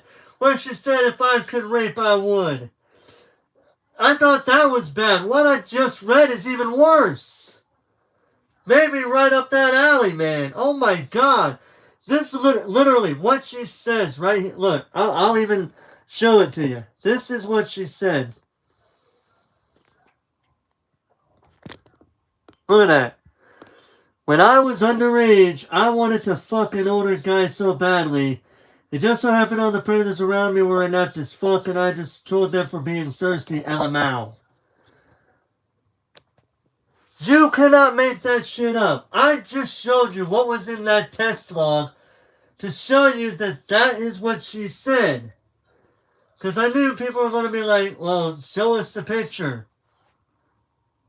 Jeez, 7. We still got plenty of pictures of shit going on here, don't we? My God, bro. That is just messed up on so many levels. Dude. Like, you may be 14, but come on. You really were setting older people up to fail. If that's what you were doing at 14, 15, 16 years old, you really were setting adults up to fail, knowing full well that they would not be able to do things to you because of your age, at least as far as sexual natures go. And then so what she's basically saying is that, oh my God, it's so fucked up, man, I'm telling you. I don't think I've ever felt like I'm a bit more on Chaka Conroy's side in this regard because of, like, I'm still gonna call him out on his actions, but I'm a bit more on his side now because of what I just fucking read. Because she really just said, I wanted, like, when I was underage, I wanted to fuck an older guy as so badly. Basically, she could potentially be using that situation to set that adult up to fail if they said or did something to her that she didn't like, no matter what it was. And she even admits that. She practically admits to that. Are you fucking kidding me? And people are actually acting like this text document is just him saying, well, I'm sorry, but I'm also not sorry. But he just exposed her for what she said. She exposed herself on that one, dude. Are you... I can't believe what I just read. I really cannot believe what I just fucking read. Are you fucking serious? That is messed up beyond all hell, man. What the fuck is wrong with this person? What was wrong with this 15-year-old? Because even I, when I was a teenager, saying and doing teenager things, never had that fucking mentality. Never in my fucking time as a teenager. And I hope to fucking God that my niece and nephew do not have that same mentality when they get at her age. Because if they do, I'm going to be making sure they learn that lesson by way of a damn good talking to. Because that is just beyond fucked up, man. That is just so messed up on so many levels. It's not even funny. I wanted to see what time it was. Oh, man, dude. That is just some fucked up shit. And now I gotta go all the way. I gotta scroll down, gotta scroll all the way down to this thing. So that way I can read it still, but I'm...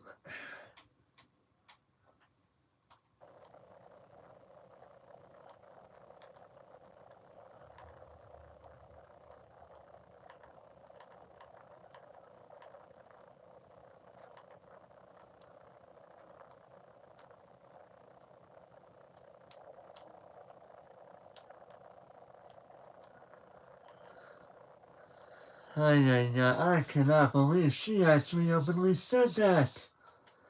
She's gotta be out of her fucking mind.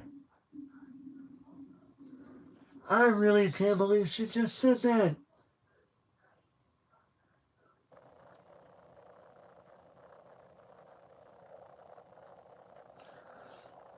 Like, I don't even think Chaka Conroy understood where, like, how messed up that was. I don't think he quite understood it because his next comment is, oh my God, oof. I'm very thankful you didn't end up with one of those. Holy shit. I can see blank really warped your views. Blank, you know, I know that it's because of her friend, but still, dude, she still ended up thinking that. Because her friend was saying stupid shit. But she still had that thought mentality herself. Still, and I'm not saying she actually was thinking it, I say possibly thinking it. Because again, I'm not a mind reader, but that's what it feels like to me. But anyway, Lolly, he really did. Thankfully, I have zero sexual attraction to people unless I love them. And all the thirsty weirdos didn't do it for me. And I was and am an asshole. So I literally just fucked with them. Jenna Conroy. Man, here I thought you had a harmless childhood crush on me. Didn't know you wanted to fuck me ASAP. Ha ha ha ha. And then, she says, I am violently sexual. Removed one message, personal information. Jenna Conroy. But absolutely, I would not have let you do that, regardless of how well we got along. Lolly. Younger me would be disappointed, current me appreciates it. Chat with Lolly. Oh, yeah, and I am as well. I guess it just seems like an unrelated statement. I also remember, you were like really off put by my age, but I was like, I don't see. She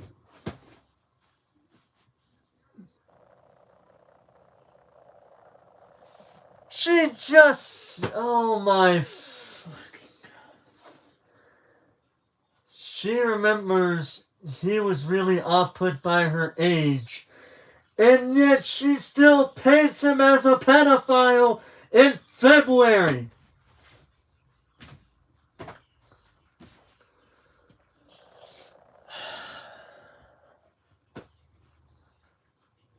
This woman really fucking out of herself. I swear to fucking God. She really outed herself. I'm not going to defend Jenna Conroy's questionable statements, but she really just outed herself with this. How can you be so fucking stupid? She really outed herself by saying that shit. And she even... Oh my God. She says she remembers he was really off put by her age. And then she says in February how much of a pedophile he was. If he was off put by her age... And he was saying things to basically give her the memo that he didn't really want to do anything sexual with her. Why would she paint him as a pedophile outside of wanting attention? That...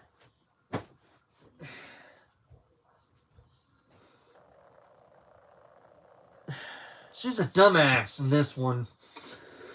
Because she says you were really off put by my age. I remember that, but I was like, I don't see the problem because Blaine's always talked about younger girls being better. So I was like, legitimately?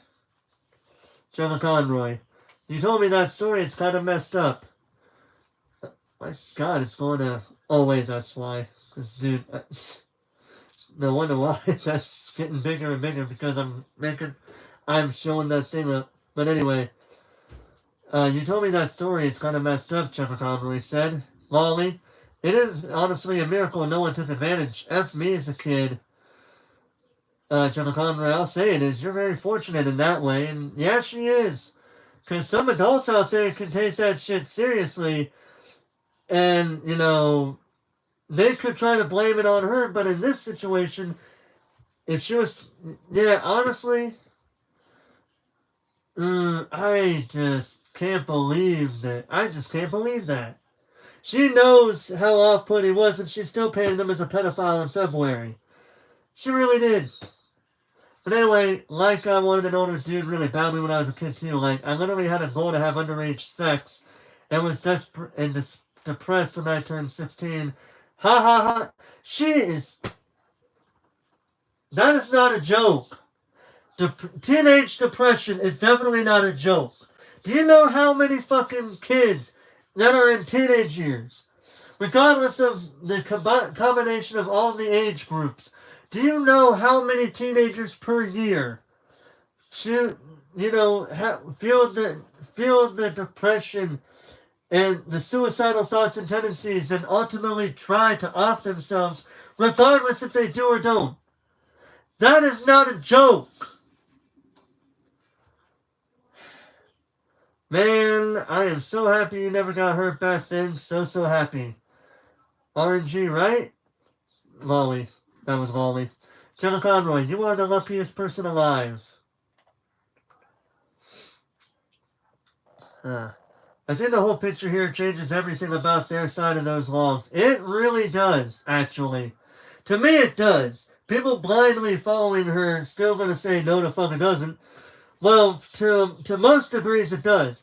He still shouldn't have said what he said, even if, he still shouldn't have said some of the things that he said that he confirms is true, but she is still saying shit from even 2 years ago, like from 2010 to 2021, that she should not be fucking saying. Because of how fucked up it is. Their framing of events to make me look like the predator really upset me when I saw this again. Regardless of some jokes on the screen, this is the real tragedy I prevented from happening. I refused to be their friend for so much less than their actual motive. It wasn't just me either. They said they targeted multiple other adults for sex. My feelings about this are complicated. It's horrible in so many ways that they wanted to use me for underage sex and then frame it like I was preying on them because of some text from 14 years ago. But I also feel for them when I think about how bad their situation probably was. As for the modern stuff they showed, that was after more than a decade of no contact. I had only vague recollections of what our conversations were like back then, and years into this new friendship, I was asking if, as adults, they wanted to text roleplay, but spicy. He probably shouldn't have said that, but okay. I was forward about that so they wouldn't think I just wanted silly stuff like I remembered us doing. For the record, I was single and they were fine with me asking. I would want to see if he could have provided text logs for that, I would believe it. But without proof, it cannot be confirmed or denied. As much as people are going to try to deny it being the case, and other people are going to say, yeah, that probably did happen. I want to be in the middleman and say, if we don't have proof, I'm not confirming or denying it.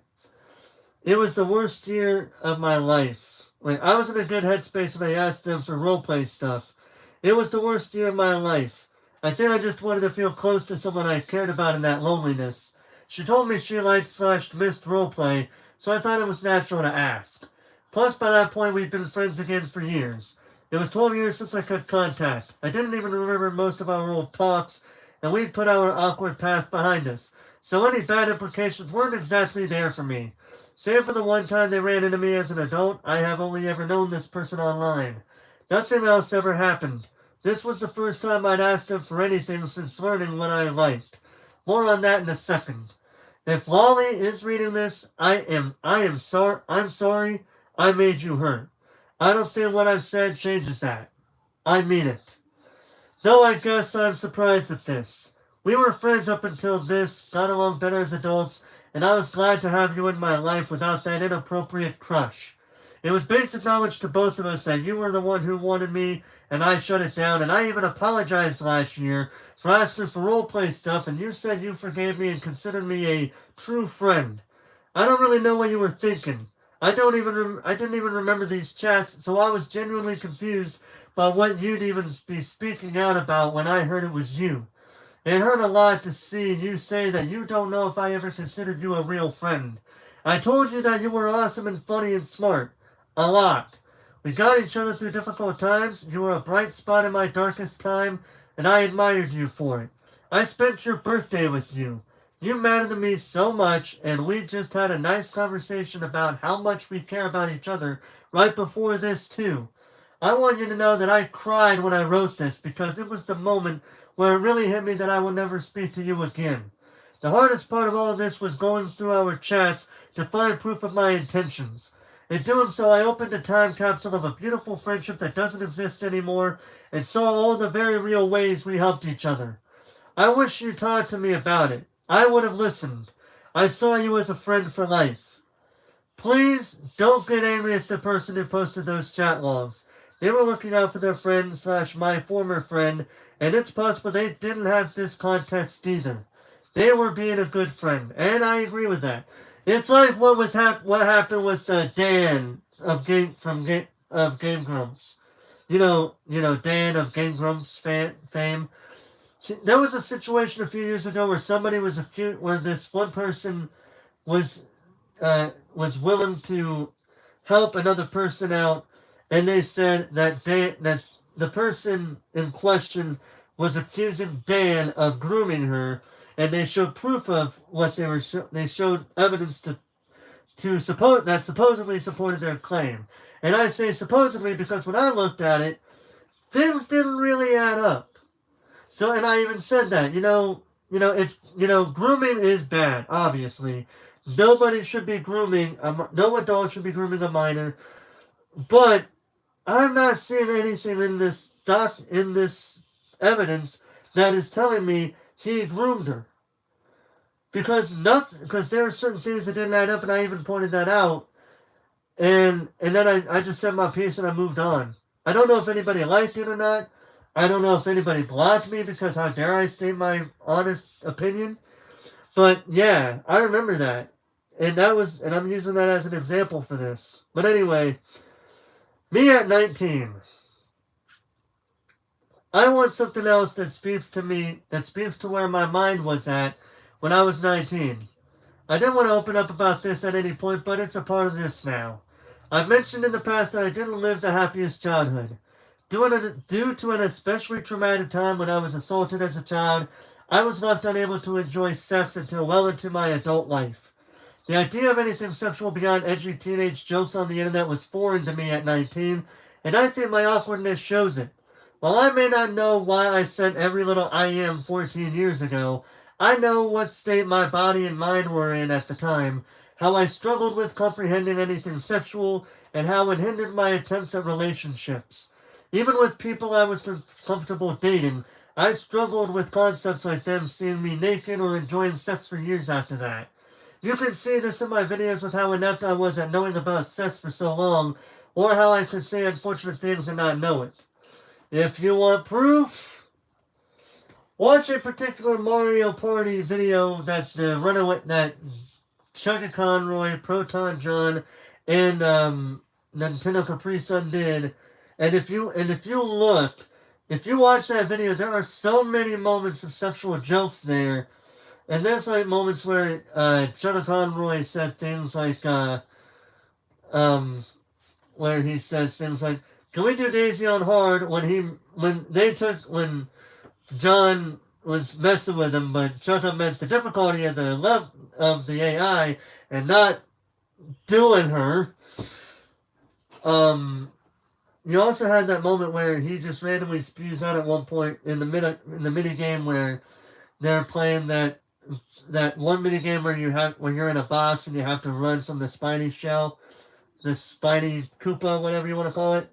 And before they played, or in the middle of the game, I don't know. In the middle, while they were about to play it, he says, "We move, we try to leave, da da da. I'm inside Daisy's heart-shaped box," and John and Tim were probably looked at him like, "Whoa, bruh!"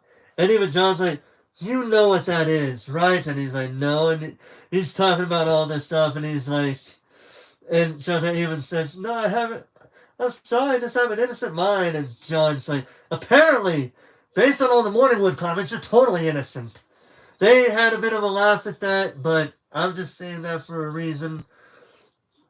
Because I think it adds relevance to the story. But yeah, anyway.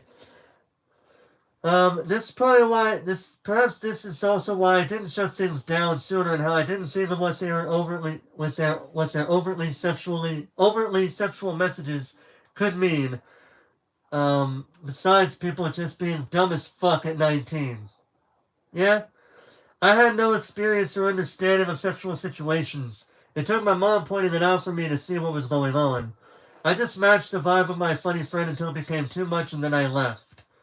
Because of this accusation, I had to explain what I went through as a kid to several friends who wanted an explanation.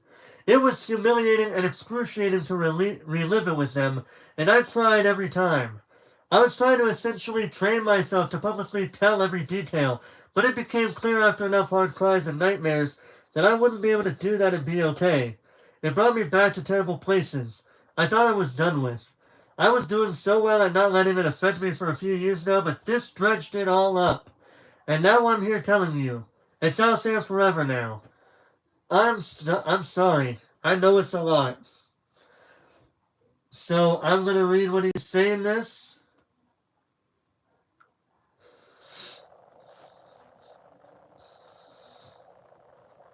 So I'm going to read what he's about to say here. I don't know if it's going to contain anything, but let's see here.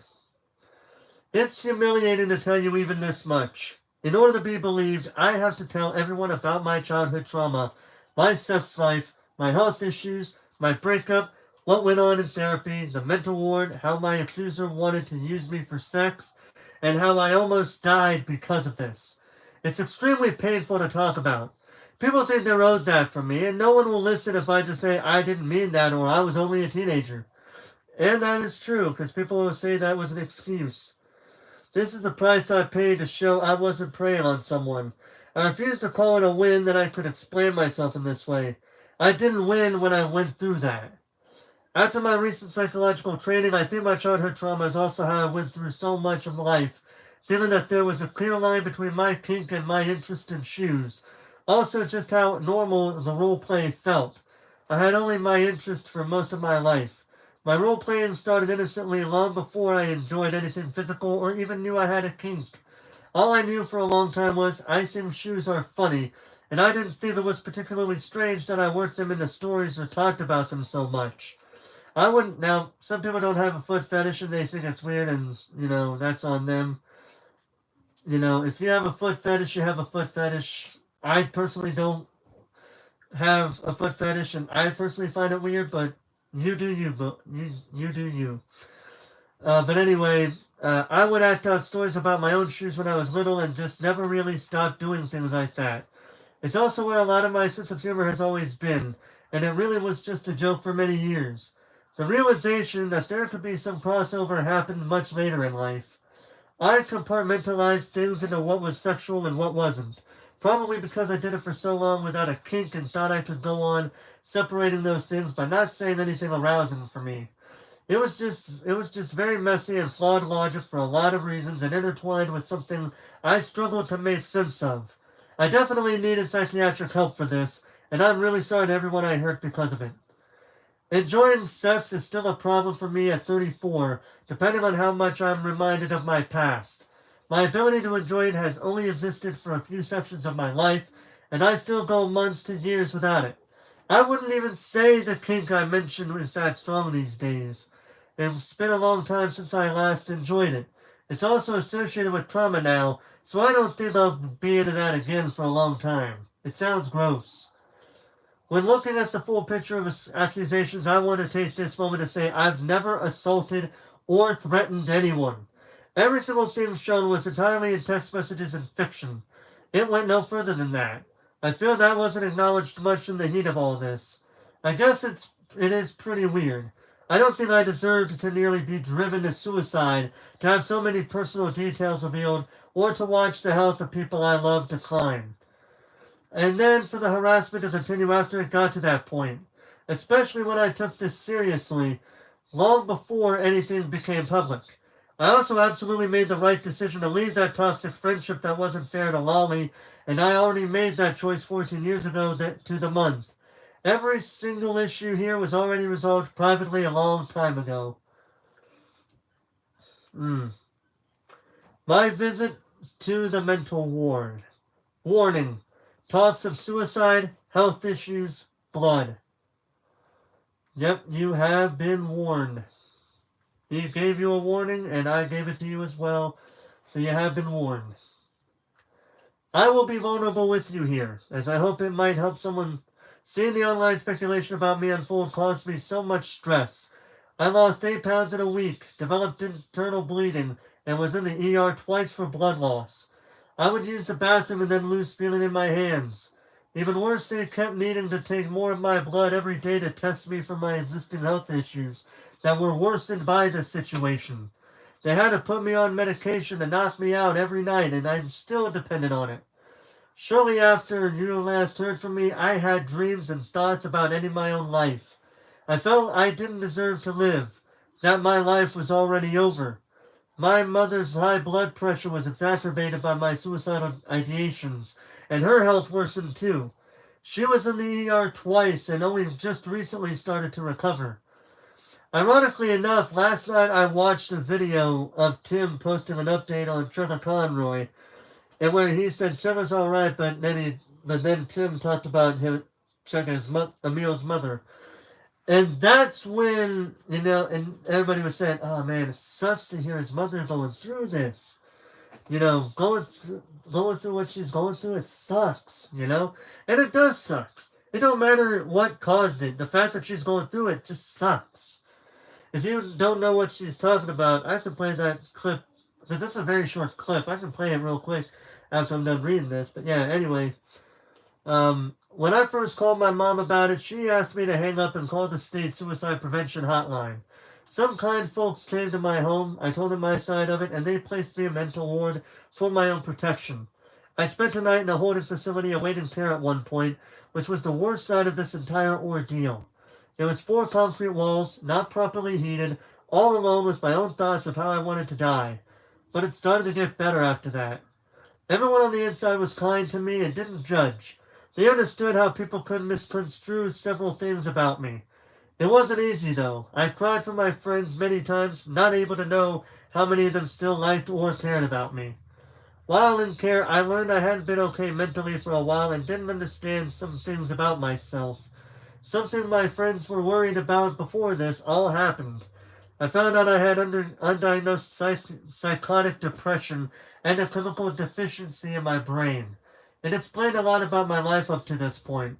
I'm not sharing this as an excuse, it is the explanation. And he does show a picture. Health issues.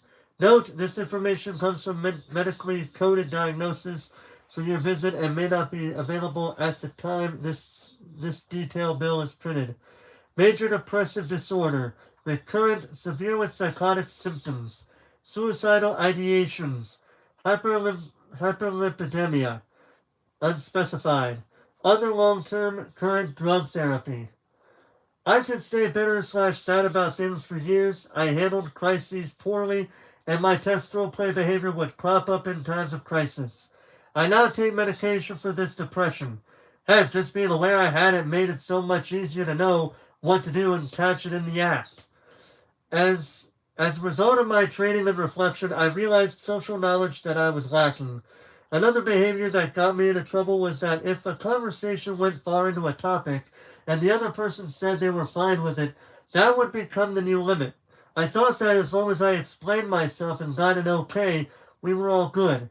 This follows a logic and I can see why I believe this.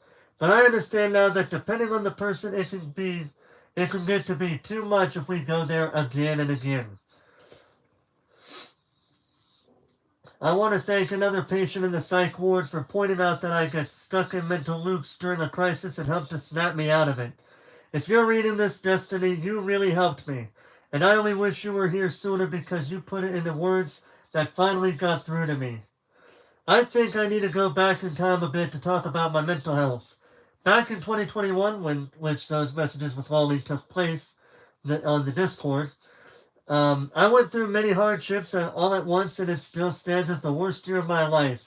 I tried getting psychiatric help, but the mental health industry was overrun due to the pandemic, and I was denied help at every turn.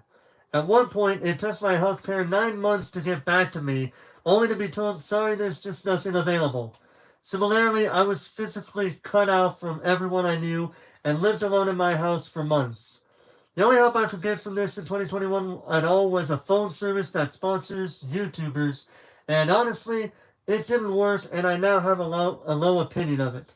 They didn't help me figure out my behaviors. It was just, are you suicidal? And I'm sorry to hear that.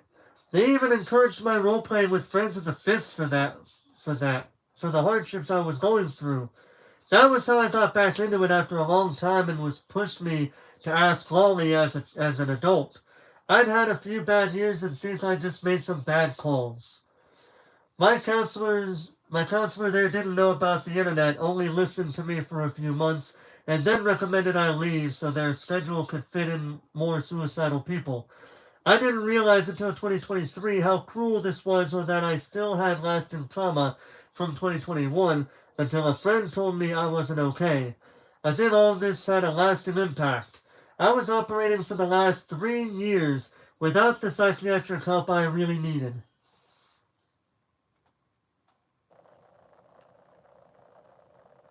Hmm.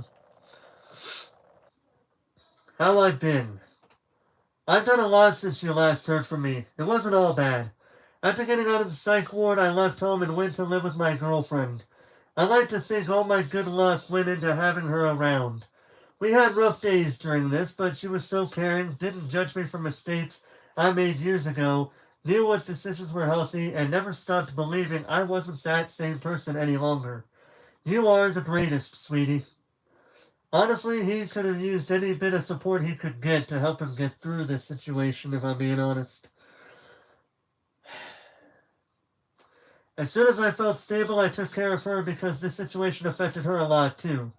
All this wasn't fair to her, and I helped cause it.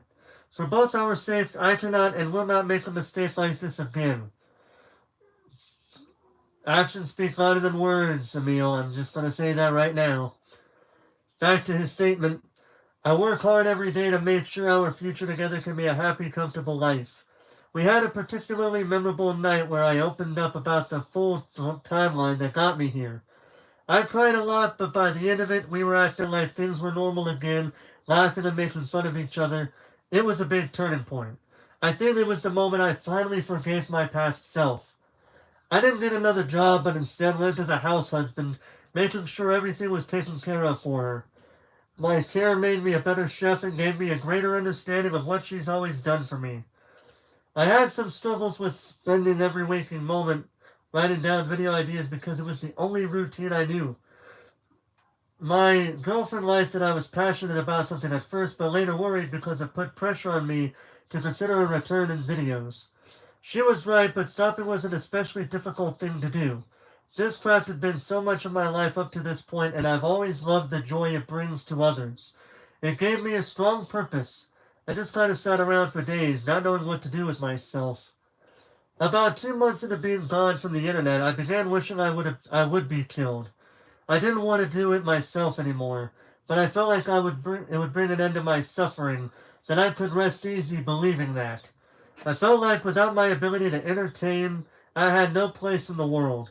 Seeking health care where I was staying was difficult, my condition was worsening, and I realized I needed to come home. A lot of you may live in places where this isn't a problem, but the added stress of tremendous medical bills didn't help my health either. Sadly, this meant my partner and I couldn't see each other for a long time. We're long distance, and this situation was so taxing on her health that she needed a medical leave from work. All of this broke right at the start of a visit from my girlfriend. This trip was meant to be extra special because we were one day away from getting on a plane to go on vacation where she would have met all of my friends for the first time, and this was to be the trip where we would have figured out our long-term future living together. Instead, I spent half of the visit preparing a statement and the other half in a mental ward while she sat at home alone with my friend Tim. I didn't even get to say goodbye because I was still in hospital when she flew home and was forcibly placed in a ward with no visitors. This meant she used up all her vacation time on a trip where I didn't get to see her. Once I needed to come home from seeing her, we didn't know when we could meet again. It's been hard when we were used to visiting often before, and I had a whole visit taken away from us at the last second. The timing of this could not have been worse. It's actually kept me from seeing the person I love. I still don't know when I can see her again. There was one night during this time when I called a friend and he said some unintentionally harsh things to me about the situation. I was in tears and felt like there was no use even trying to explain myself anymore. My girlfriend got loud for the first time I'd ever heard and told me I'm not a bad person, that people only have one side of this, that every person I've talked to still thought I was good, that most people will see reason. I have the best community and they are probably just waiting for my side. That she loves me and our cat loves me, and you can't fake that. That she is sick of seeing me cry, and that I didn't deserve this much punishment when I took this so seriously before anything was even made public. It was amazing. Every step of this. Everyone told me I wish I could just say something to make this better. No one else could, but she figured it out.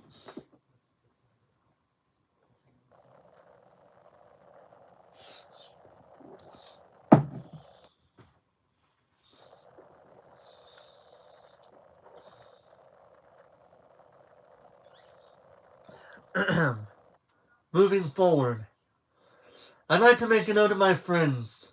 Several reached out the night I came home from the hospital. They didn't want me to be alone and still believed I was a good person. Heck, I think some of you believed I was more innocent than I did. It took me a while to see this your way. I love all of you, my friends. Even if you were critical of me, I cannot bring myself to not love you. Some of it was things I already agreed with, some of it was things I needed to hear, and some of it was telling me this wasn't as bad as I thought. I want to thank my best friend Tim slash Nintendo Capri Sun. He handled so many decisions and all of this for me when I was not well enough to make them for myself. He cooked for me every day when I wasn't allowed near the knives. I think you really saved me. Please support him with all you can. I didn't say this last time. I'm so sorry for all the heartache and worry I caused my friends and caused you. I worked hard every day to make sure I would never make you feel like this again, and could be dependable once more. I really didn't mean to do harm here and feel I've learned about myself in ways I didn't know I needed to. These are positive things. Regardless of my clarifications and context, I definitely still made mistakes and learned lessons, as well as learned new things about how my mind works. I don't want to get carried away and make it sound like I'm 100% blameless. I needed psychiatric help for my depression and roleplay behavior. I took your criticism of my person seriously and am forever working every day to ensure nothing like this could ever happen again. It will not happen again. I am a fan of numbers, so let me show you. Since privately confronted about this, I saw my therapist 6 times before anything was made public. Completed 11 behavioral health sessions with the psychologist, continuing to do so for the foreseeable future.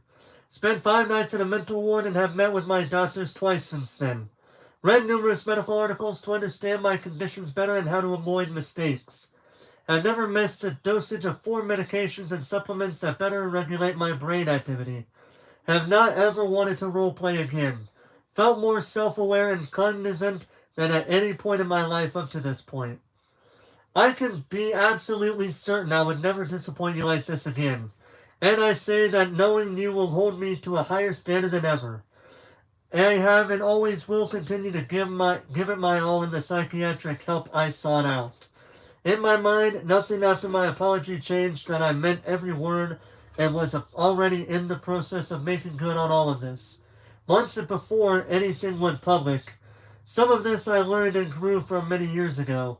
I would have been there to tell you this sooner had my mental trauma not kept me from it. I needed to heal. I'm hearing a radio in the back, outside. Alright. Just because I know it will come up, I have to be real. This whole experience was so harmful to my health. I'm not sure that I ever even want this job anymore. I don't know if the life I would have if I started making videos again would be anything I would like. And it sucks to admit that about something I had such a passion for.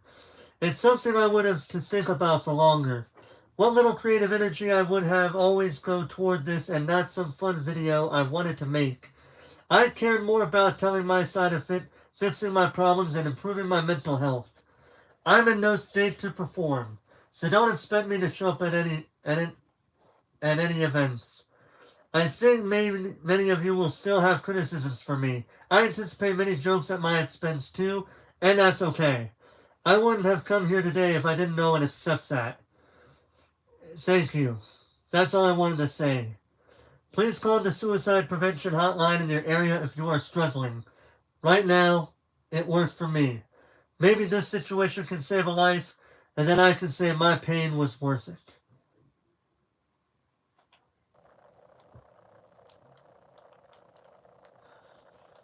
So, that was Trevor Conroy's statement. What time is it anyway?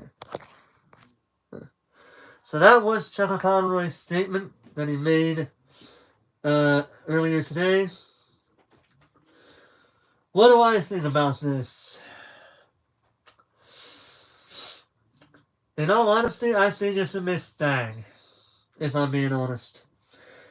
Yes, he does out himself at certain points, but yes, he did show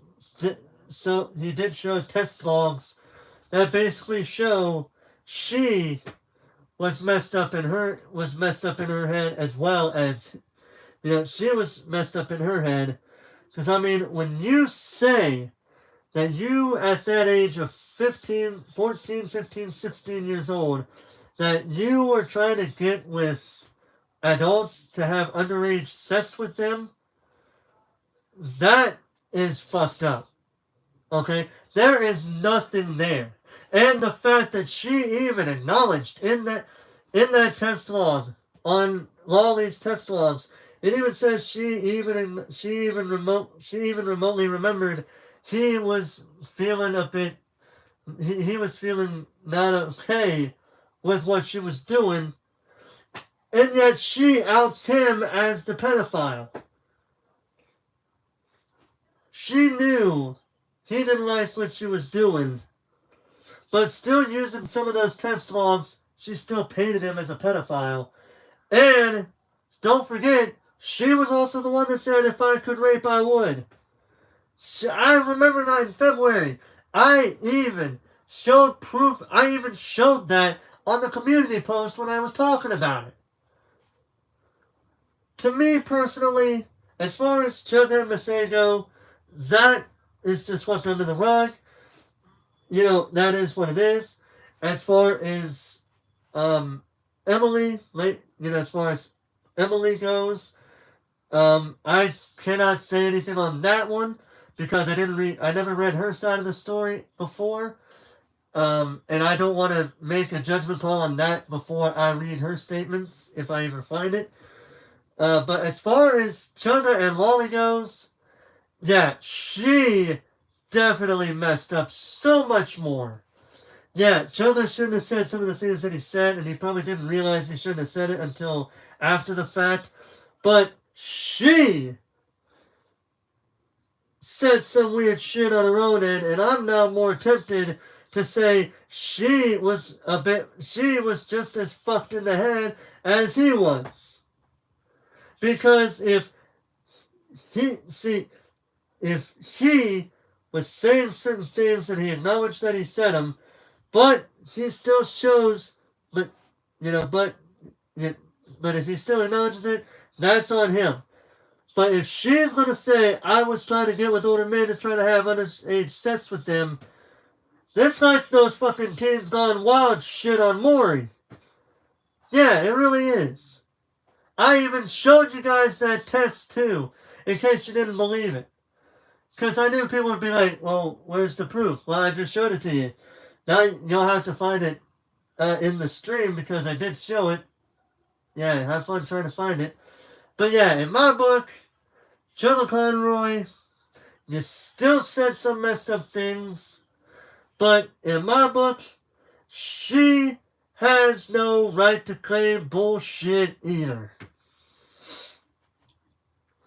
Her views, I don't know if we can still call him a pedophile, if she even knows the fact that she was saying this shit and she knew she was trying to do it just because she wanted to have underage sex with adults while she was 15 going on 16. Yeah, dude, that just boggles my mind. Again, I said it before and I'll say it again. When I was at that age, I never had that kind of mentality. I may have been a teenager, but I didn't have that kind of mentality because I wasn't a fucking dumbass. I wasn't that fucking stupid as a teenager.